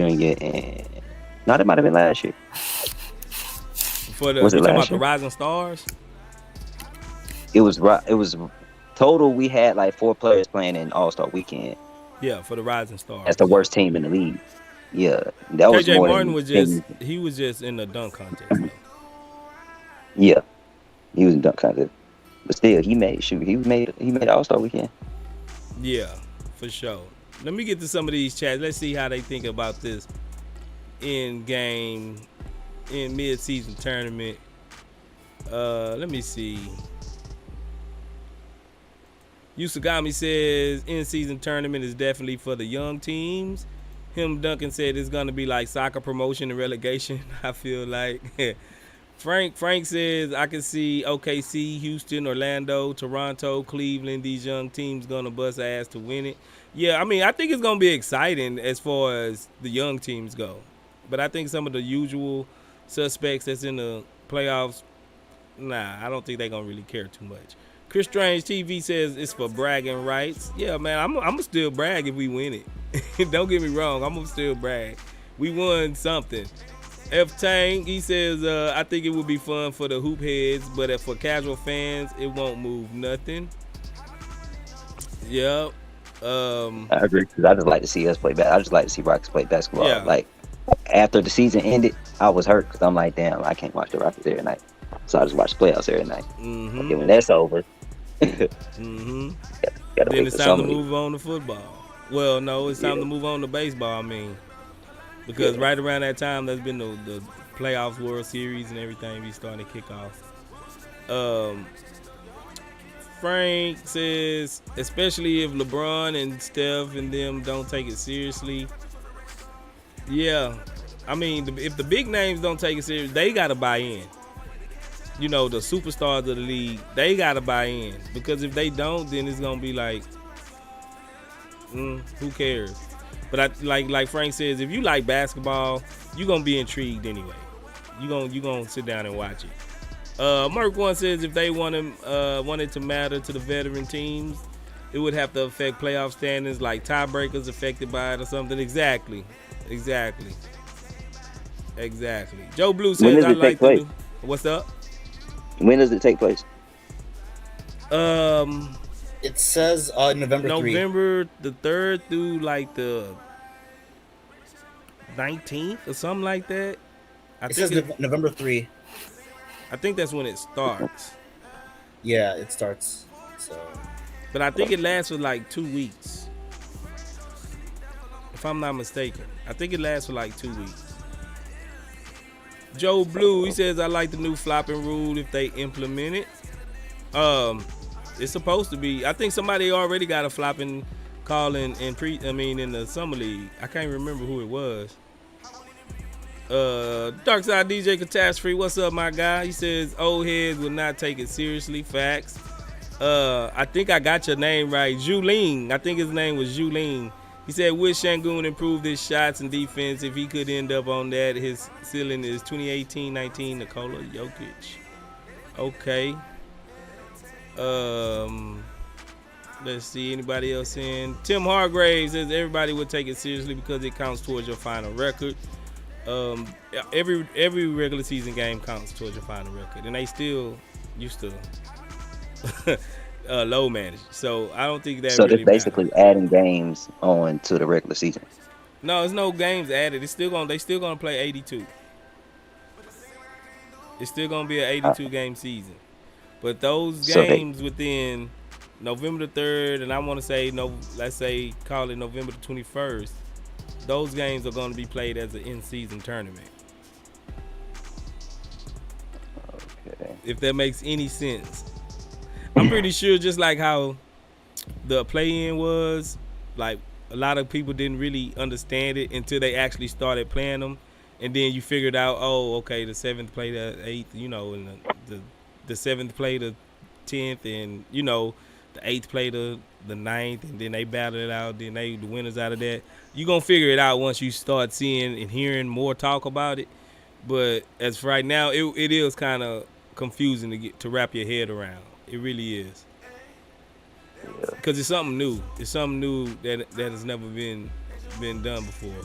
KJ said, I don't know if I'm late on the topic, but it's just me, or did Jabari put work in on his handles and footwork?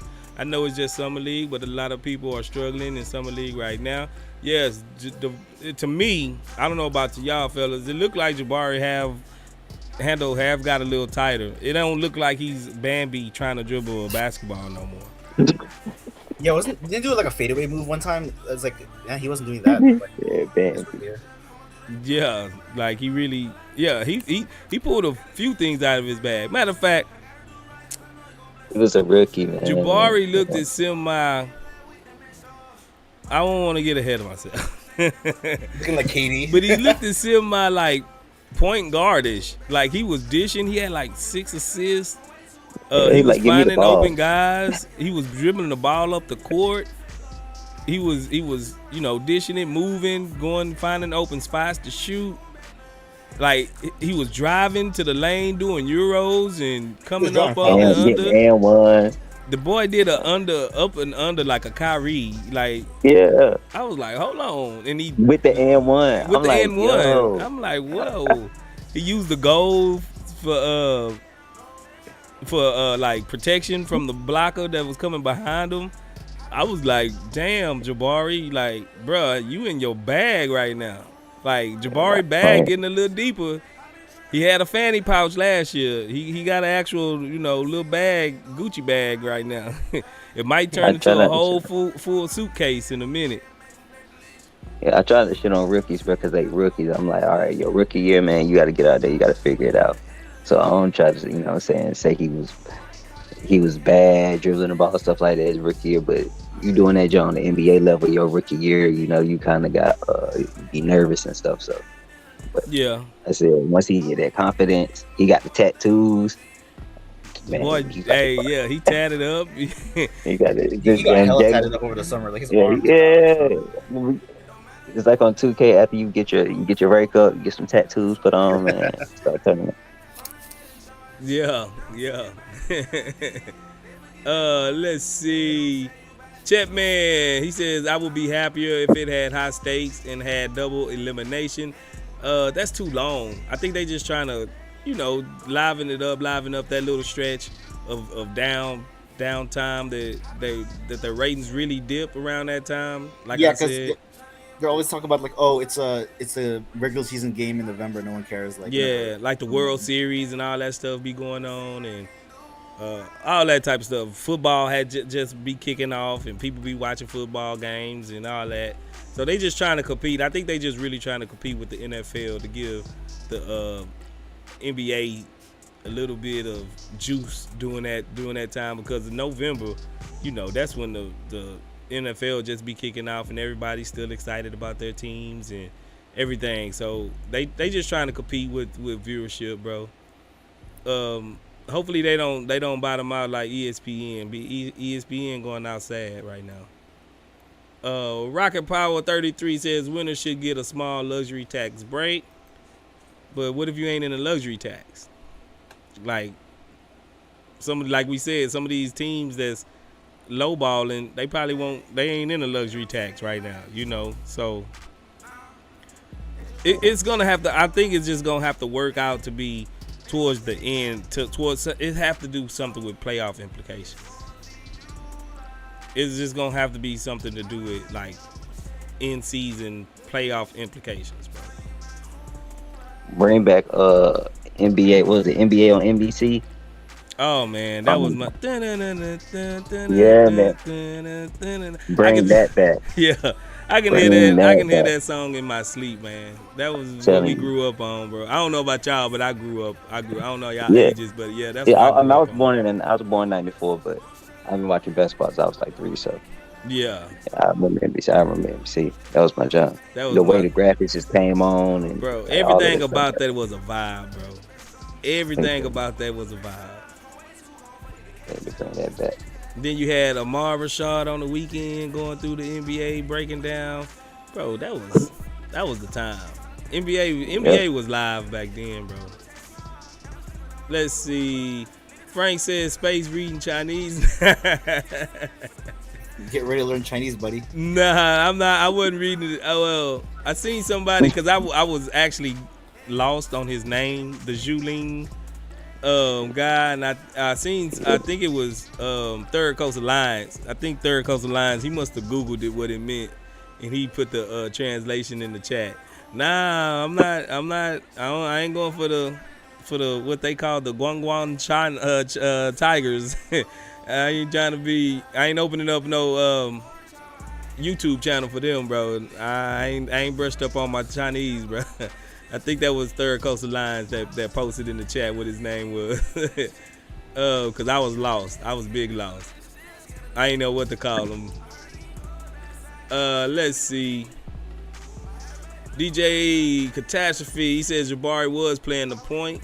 He was initiating the offense and was the primary playmaker. And Cam was too. If y'all noticed that. Tari was playing point too. Cam it was like all of them. Yeah, Tari did too. Tari was like more. I think he did more than everybody, I believe. Yeah. Yeah, man. Which is great to see. Bruh, our young guys growing. Bro. Like, I don't have much negative to say, you know, like I really don't. Usually I be filled with negativity. I usually be filled with negativity. That's what's good about it.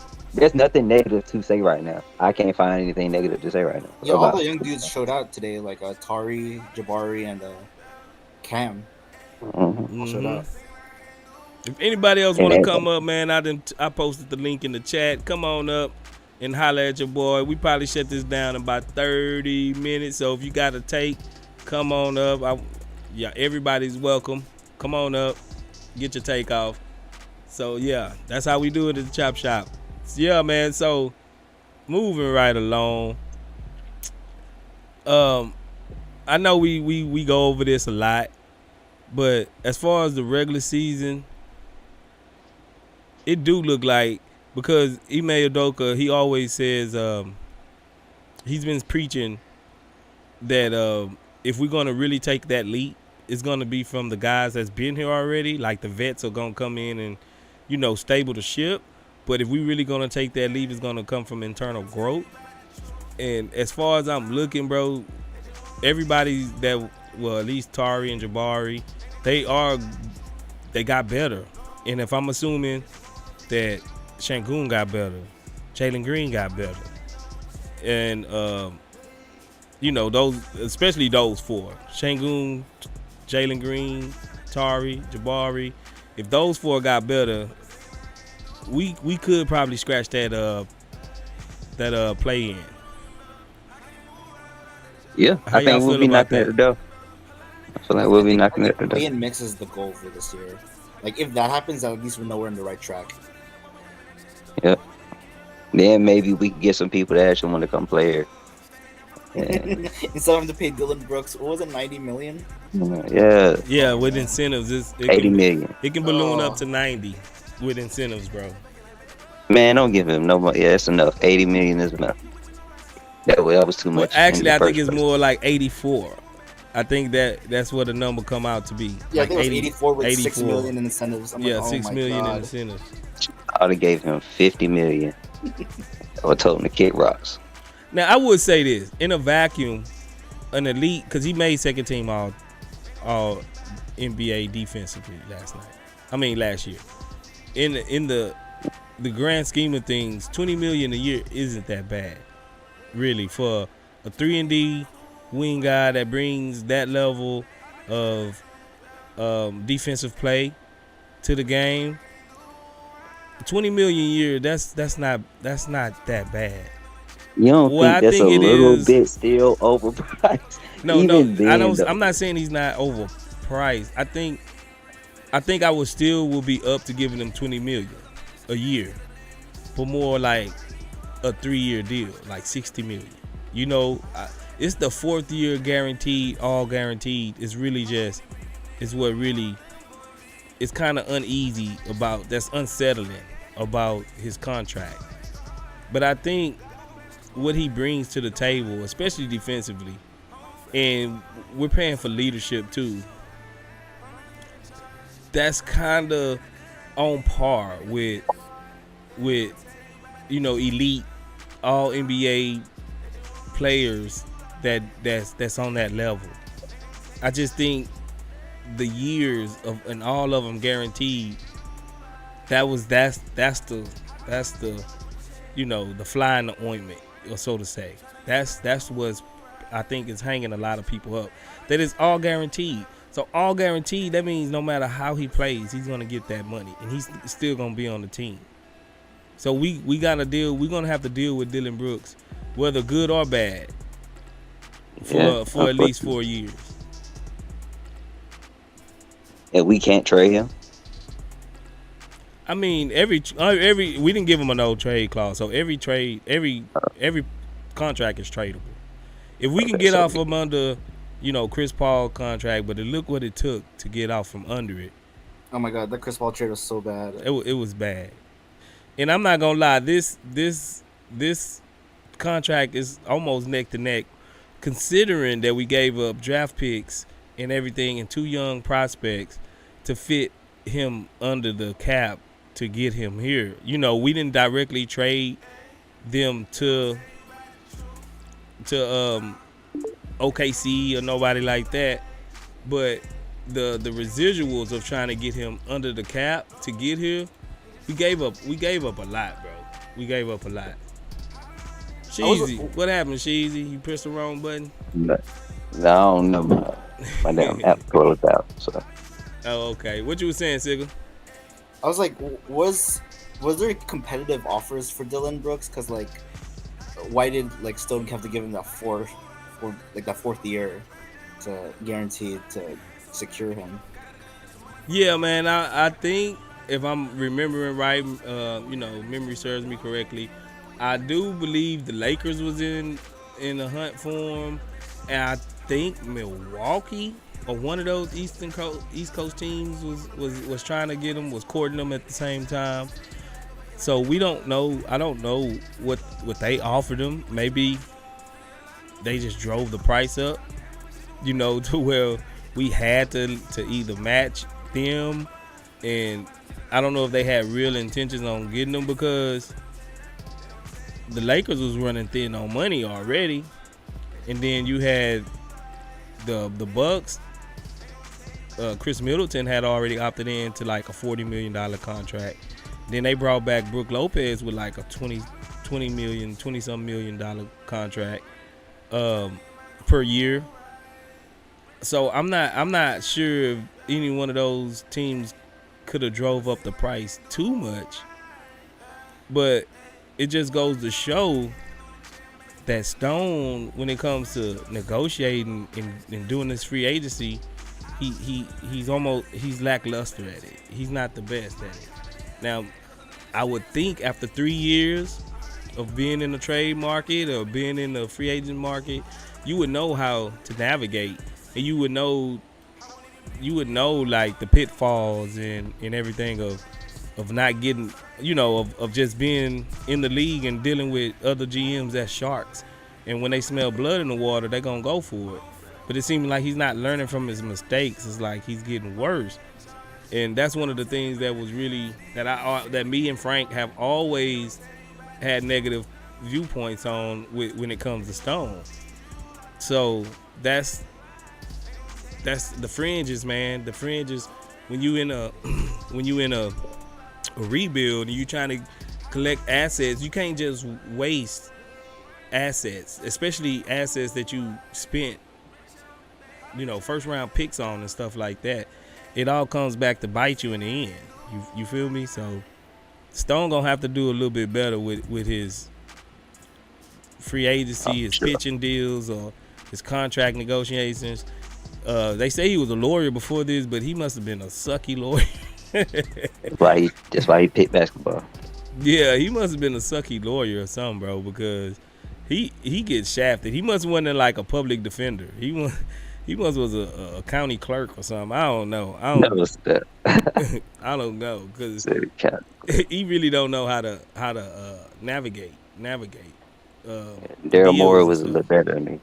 Yeah, it's like he's not savvy enough to really to know what he's doing yet. I don't know. And I think when you're dealing with pros, especially veterans, the way you come off, they've been around the league for a while, and they could tell a sucker.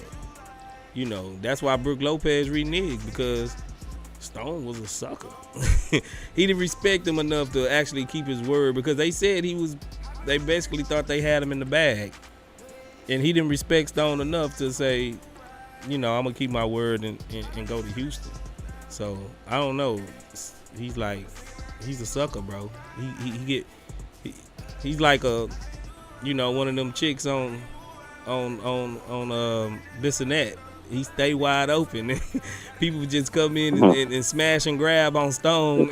They come in and they smash and grab on Stone with ease, bro. Like, I don't know, man. I don't know. He need to work it out. Let's see. Darkside DJ Catastrophe says, I haven't been paying attention to Jackson lately. I've been in Chop Shop and Greenleaf exclusive. Both platforms are more interactive with us than the Locked On platform. For sure. And big up to Greenleaf exclusive. Every once in a while I drop in and see what I don't really comment and do too much, but I sit back and I like to digest a lot of different Rockets content. And Greenleaf, he's coming up, bro. I like his demeanor, and I like, cause he keep it real. I don't know if y'all ever go to Greenleaf either, but he's I never heard him. Greenleaf exclusive. He like us, bro. He like us in a sense, to where he keep it real. He's knowledgeable about the team as well. He don't hold no punches. You feel me? He gonna keep it. He gonna call it straight down the middle. He was on Locked On Rockets not too long ago as well. Oh well, yeah, I be shouting out CSG on Locked On Rockets in the comments. So. Oh man, hey, I bet you Jackson hate when Frank come on now. Because every time Frank on there, I'm CSG Chop Shot game. Bro, I go and I look through the comments, bro. It seems like half the comments of CSGs. They everybody in there putting Frank CSG. You know what I'm saying? Every time. Chop shop. I be seeing y'all boys in there. I sit back like a proud uncle. Be like, yeah, man, yeah, But hey, that's the big platform. When you gonna get on that space? Oh man, I'm too rugged. I ain't gonna lie. Like I'm too rugged, bro. I guess. I don't know. Like I feel more, this more of my speed right here, truthfully. Cause even when I do my videos and stuff, I feel so awkward talking to nobody. You feel me? Like it's hard for me to just be like myself. Like I'm trying though, don't get me wrong. I even told Frank, man, I might have to take some type of speaking classes or something. But for me, I like just chopping it up with people, like real people, so I like to go off a response, because I used to rap, I used to be on stage. I got a stage, but I like to feel the energy from who I'm talking to. You feel me? Yeah. So it's like that's a hard thing to do for me to just talk into nothing. But I know y'all gonna see it. You feel me? But it's not like interactive right there. Like I like this interactive platform. I feel more like a fish in water. And it's. I'm working on it though. I'm working on it. Don't get me wrong. I'm working on it. I need to be better because Frank he be putting it down with all the breakdowns and Frank the GOAT at that. Frank the GOAT. I'm more live action. I like to be. Like I said, I like to get the reaction from fans. I like to interact with y'all, man. That's why I do this. You the man. You the man, Space. Nah, man, I'm just the man behind the man. This is just what I like to do, bro. Truthfully, this is what I like to do. Let's see. Chetman, he says, I know hindsight 2020 and all, but yeah, if they don't give KPJ in that early extension, we would have never had to make those moves. Man, I think KPJ, man, one thing I got to say, man, y'all leave KPJ alone, bro. For real. Like, I know people hate him and some people love him, but the man was put in a compromised position, being transferred from a shooting guard, basically, a small forward that he really played, to a point guard. That's a hard ask for somebody to do. That's just like in football, you taking a wide receiver and telling him to play quarterback. Like he always used to depend on other people to get him the ball. Now he had to totally flip, and he's the guy responsible about getting everybody the ball. So, like, and I think in a vacuum, skill set wise, KPJ might be one of the best player on this team. Like, for sure. The dude is a for sure bucket. He's a bucket getter, bro. So it's really like he was put in a and I ain't gonna say I hate Silas for it, because in the end, long run, it's gonna benefit KPJ. But it made KPJ. You remember when we first got him, bro? Everybody loved KPJ. Everybody loved him. That first year, they loved it when he was dropped shooting guard. dropped But they 50. started hating him when they forced him to be point guard. Yeah. Once I don't think it was a bad decision, but no. yeah, but he was dropping 50. He dropped 50 when he first got him. Like, that was the first season we got him, right? Yeah, I think that's what it was, bro. And people, a lot of casuals especially, they just see him messing up, or they just see him not doing this right read. But they don't understand, like, this guy is in a uncompromised position. This is not what he ever did before. This is not what he's used to doing.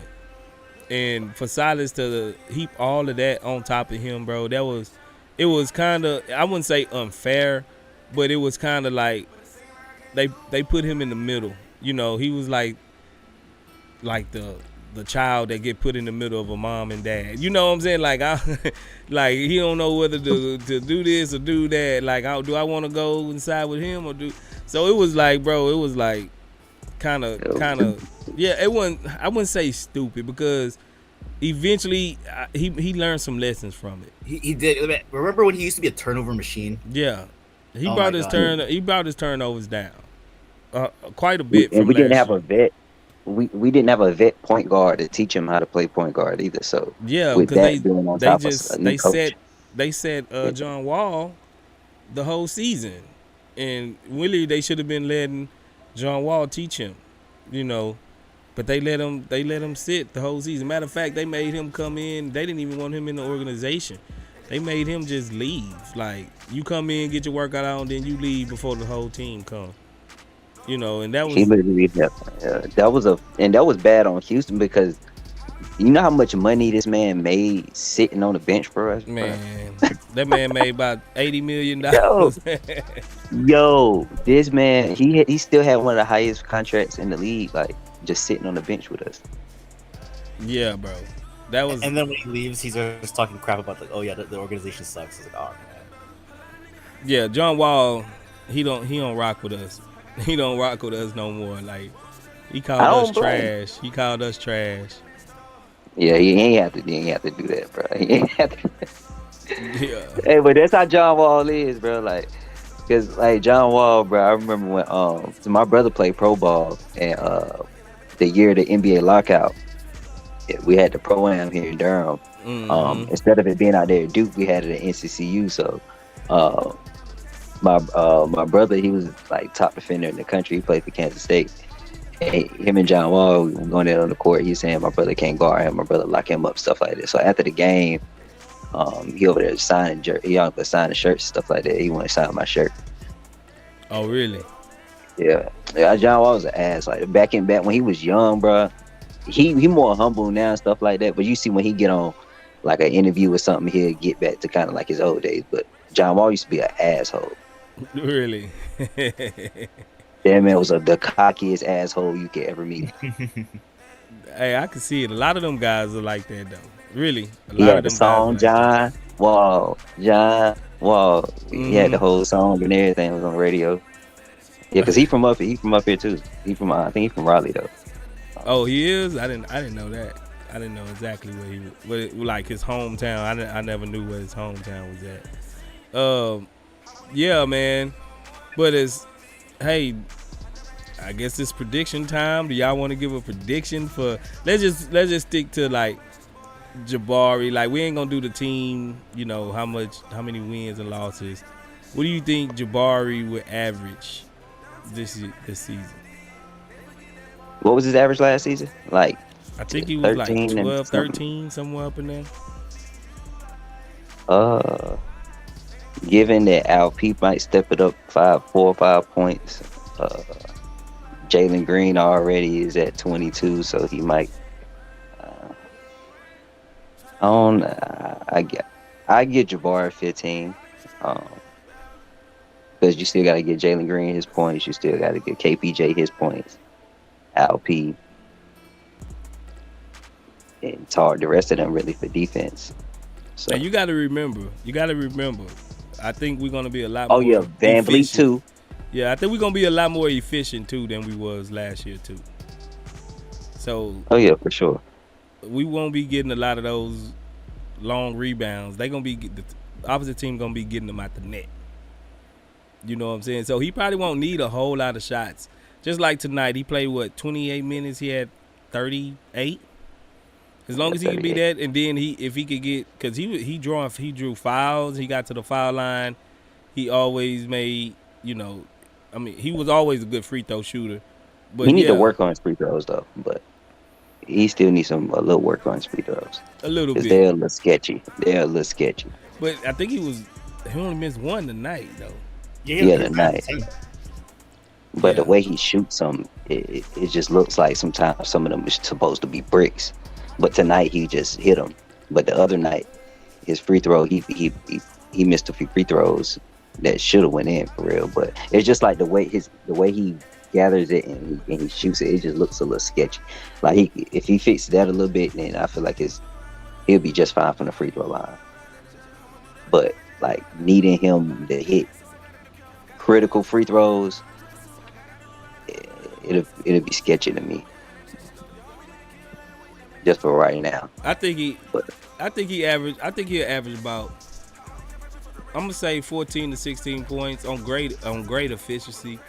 I think he'll maintain about a 79, 80% free throw.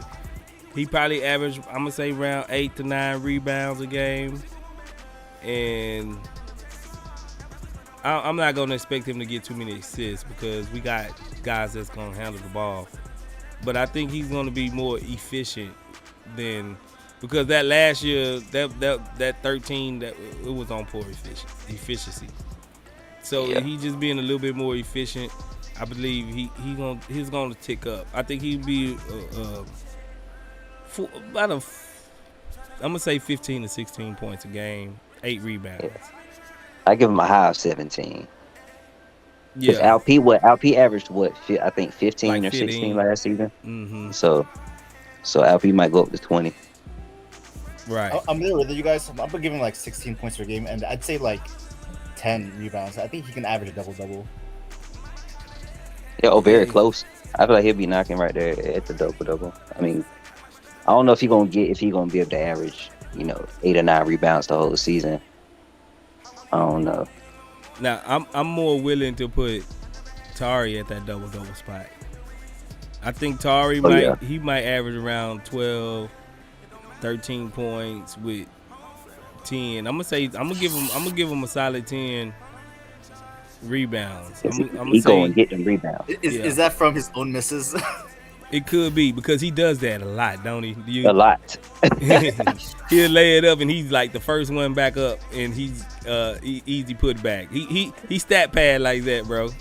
Yeah. It was a game last year that man missed like 3 or 4 layups in a row, got every single one of his rebounds. Mm-hmm. I'm like, yo, his man's hard. Yeah, wow, but he got that energy. He just go. That's what I like about him. Facts. He gonna get it. So let's do A-Man. What do you think, A-Man? Oh, hey, the way you remember I said he's gonna be probably top 3 in rookie of the year. Good luck guarding. Look at his 6'7" with a 7-foot wingspan with the speed and the pat. Good luck. Yeah. Good luck. That's all I got to say to anybody trying to guard him. I was saying his plus minus is gonna look so good, bro. I'm telling you, his plus minus is gonna look so good because he does a lot of different things. And he play D. He can play D. Yeah. So I think so. I'm gonna go out. I'm gonna give him 10. I'm gonna say he averaged about 10 points, 7 rebounds. 10. I'm gonna say 10 points, 5 rebounds, 7 assists. 10, 5, and 7 up and around now. What about you, Sigel? I'll probably give him like 9 points and a bit more on assists. I feel like he's gonna be more of that facilitator role. Yeah. Coming off the bench, dishing more time. I think he'll be scoring. Because I think if he coming out with the second unit, he's not gonna get a whole lot of minutes, but I think he's gonna get enough minutes to where I think he can average double digits points because he's gonna be able to get to the line. I think he's gonna be able to get to the line with his quick burst. I'm gonna give him 10 points, bro. I'm gonna give him 10. Cheesy. And who's this? A-Man. 10 for who? I say A-Man gonna average 10 points, 5 rebounds, 7 assists. 5 rebounds, 7 assists already. I'm gonna give him 7, bro. I'm gonna give him 7. Cause he's gonna be looking to pass more than anything, I believe. And he gonna get some burn with the starters too. I think our bench is gonna be so good, bro, that he'll be able to get at least 4 or 5 assists just off of our bench with him playing with Tari and them. I can see it. Because Cam should be coming out the bench too, right? Well, he is coming out. Yeah. Hopefully he don't get sent to the G, but he might play a few games in the G. He might. I hope they don't do that. They let Knicks play with us the whole damn season. They better not do that to Cam. But you got to think, we had Silas. We had a bad coach. True. And you got to remember, KPJ did get hurt. He rolled his ankle. He was out for 3 weeks? Yeah, but we still had Tata and Josh Christopher. Yeah, Tata wasn't ready, and Josh Christopher got tunnel vision. But Knicks. Even though Knicks was out there just running around half the time. Oh man,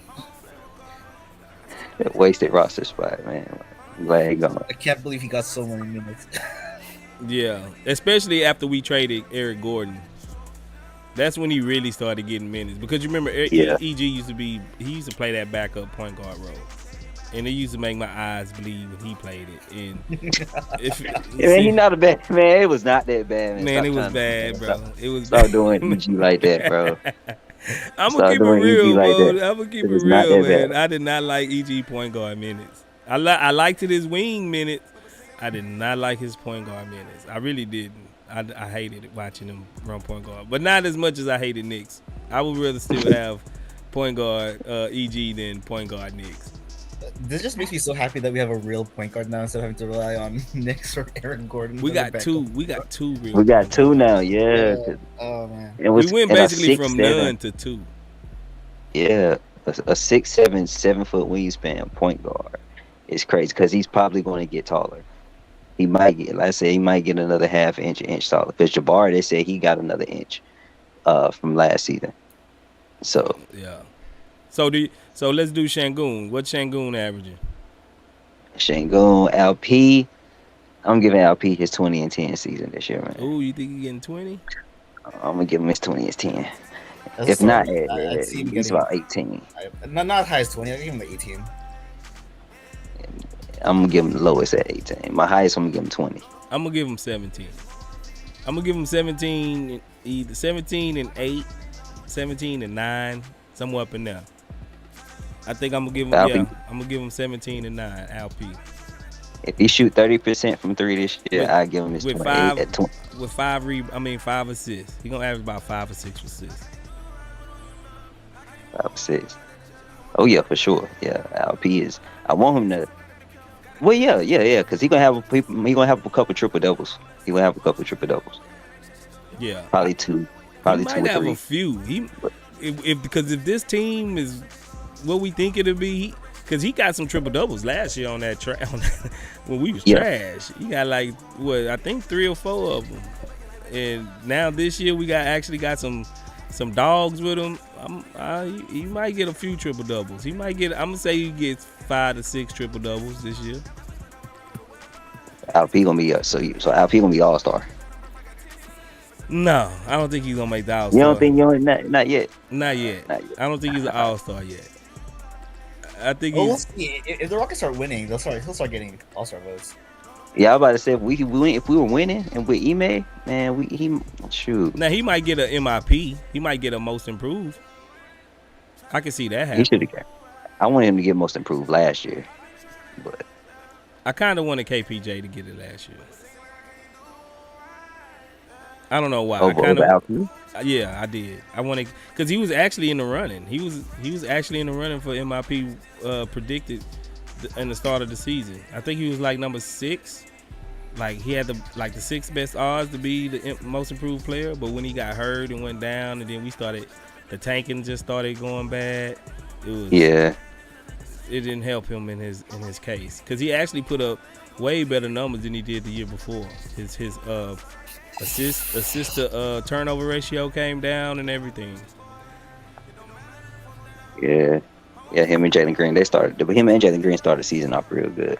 So Then they got a slump. yeah, let's do Jalen and then we're gonna go ahead and head out. What you think about Jalen? Jalen. So he had 22 this year. I'm gonna say 20, 25, 20. You going with the Deuce 5? It's about 24. Oh, 24, 25. I give him 25. Jalen Green the bucket. He dropped 40 a few times last season. He probably gonna do it even more this season. So yeah, I'm gonna give him He was 24. trash. I'm gonna give him 20. I'm gonna say 20, 23.8 rounded up to 24. I don't know if I want to give him the whole 24 right now, bro, but go ahead and give him the 23.8 added and rounded up to 24, man. I ain't gonna give him the 25 yet or nothing like that. Cause he gonna might have to have really share the ball this year. He really is. Yeah, I don't think he's gonna increase in scoring. I just think it's gonna be on better efficiency. Yeah. That's what I want to look. That's what I want to see too as well. He's just more efficient, and I really want to see him finish way more than what he did last year. His attacking and finishing at the rim, it was kind of lackluster last year. It was a lot to be desired. it was all right though. Nah. It was all right though. Nah. He did some It crazy could have stuff been at the rim, way man. better. It could have been way better. It could have been way better. If you go back and But you really don't- look and just analyze it, he was getting there, but he was getting fouled. But now I want to see him finish through those contacts. You know what I'm saying? Like, he's getting stronger. He's getting bigger. This the year he needs to take that leap to be able to finish through contact, finish them dunks off, finish those and ones off. And I think that'll help his efficiency a lot. Yeah. So I'm going to say 23.8. I'm gonna give him 3, 4 assists with like 4 rebounds. He's gonna be like 23, 4 and 4 somewhere up in there. I agree with that. I agree with the 4 and 4. But I'm gonna give him 25. I'm gonna give him his 25. You gonna give him the 25? I'm That gonna give him man his going on 25 that because limb. he Go got a ahead. lead. He got a shooting guard. He was top pick, and he got to go out here and do it. So I'm gonna give him his 25. Now, if they looking to set him up, I agree. I'm looking, but I'm thinking they gonna try to, share that sugar. They gonna share that sugar, bro. Hopefully Van Vliet is not gonna try to be that.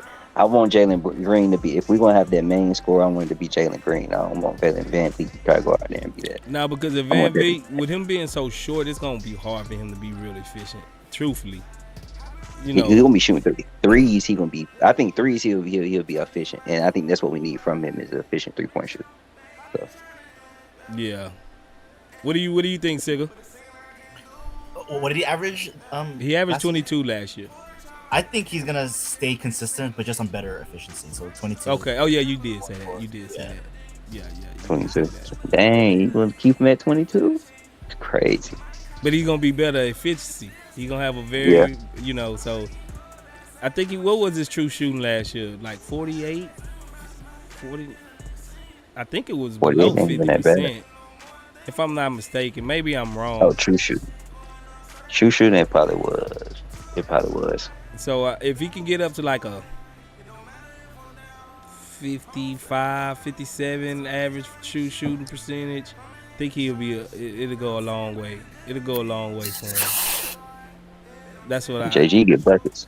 He get buckets, bro. He gets buckets. But I want to see him, as far as when he's shooting, I want to see him have a tighter, firmer base, a stronger base, his legs.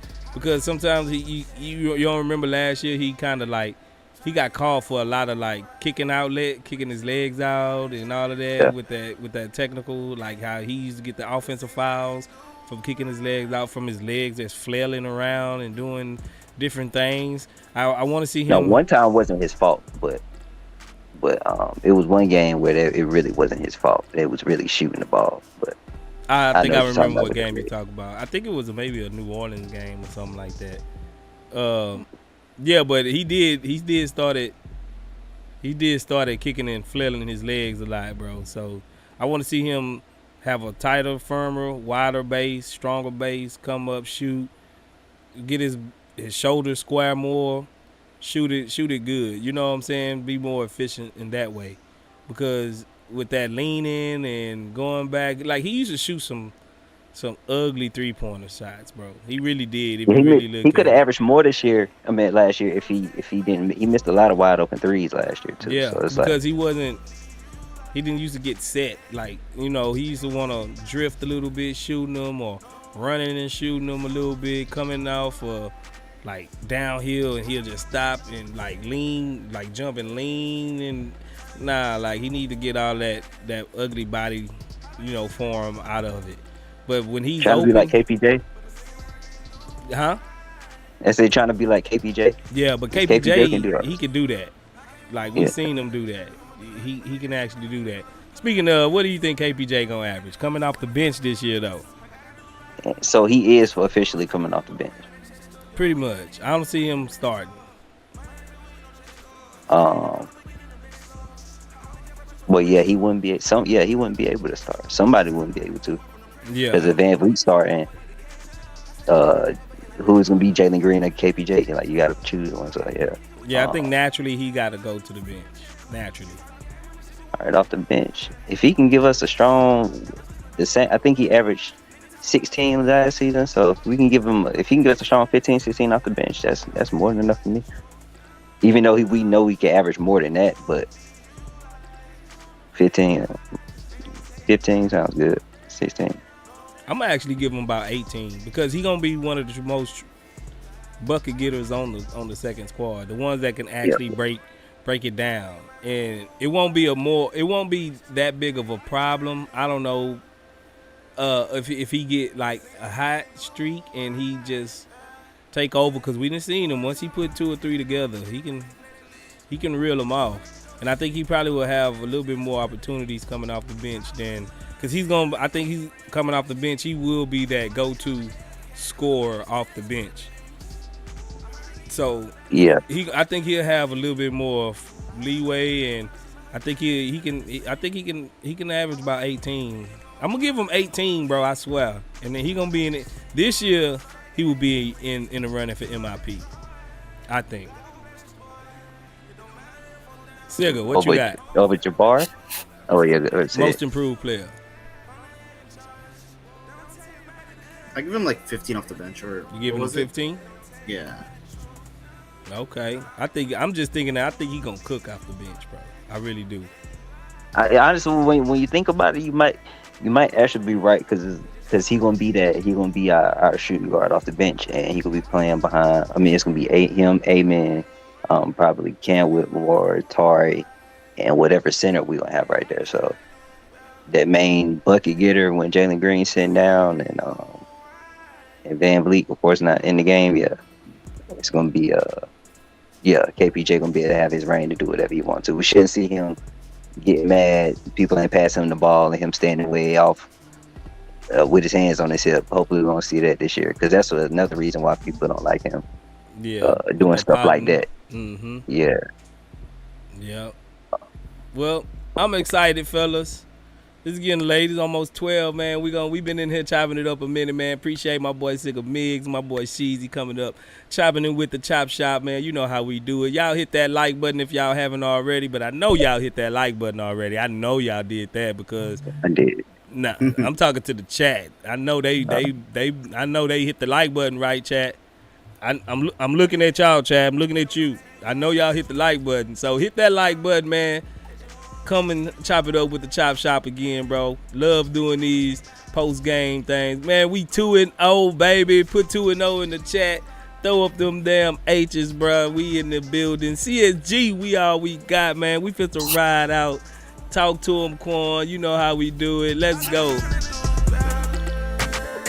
right, y'all. All right, night, everyone. All right, bro.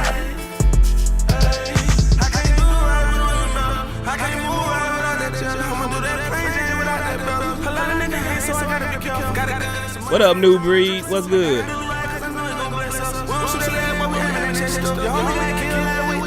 Let's go.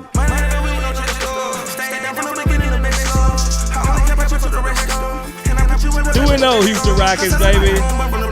Let's go. E.L. Hutton, I see you.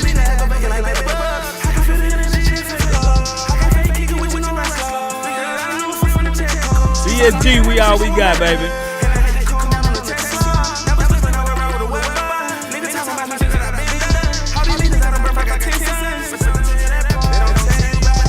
They gonna tell you about the truth over there, man. We gonna give you the truth over here at the Chop Shop, baby. Appreciate all my CSGs for coming out, man, representing. Let's get it, let's get it.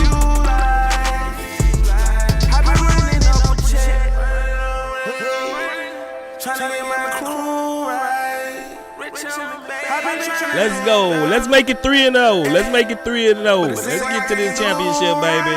Ride out with your boy. Houston Rockets.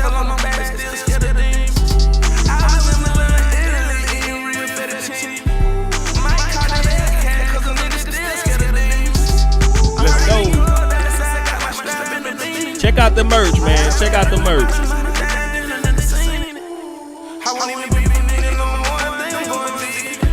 Holla at your boy Space. Chop Shop, CSGs, we out of here, baby. Let's go.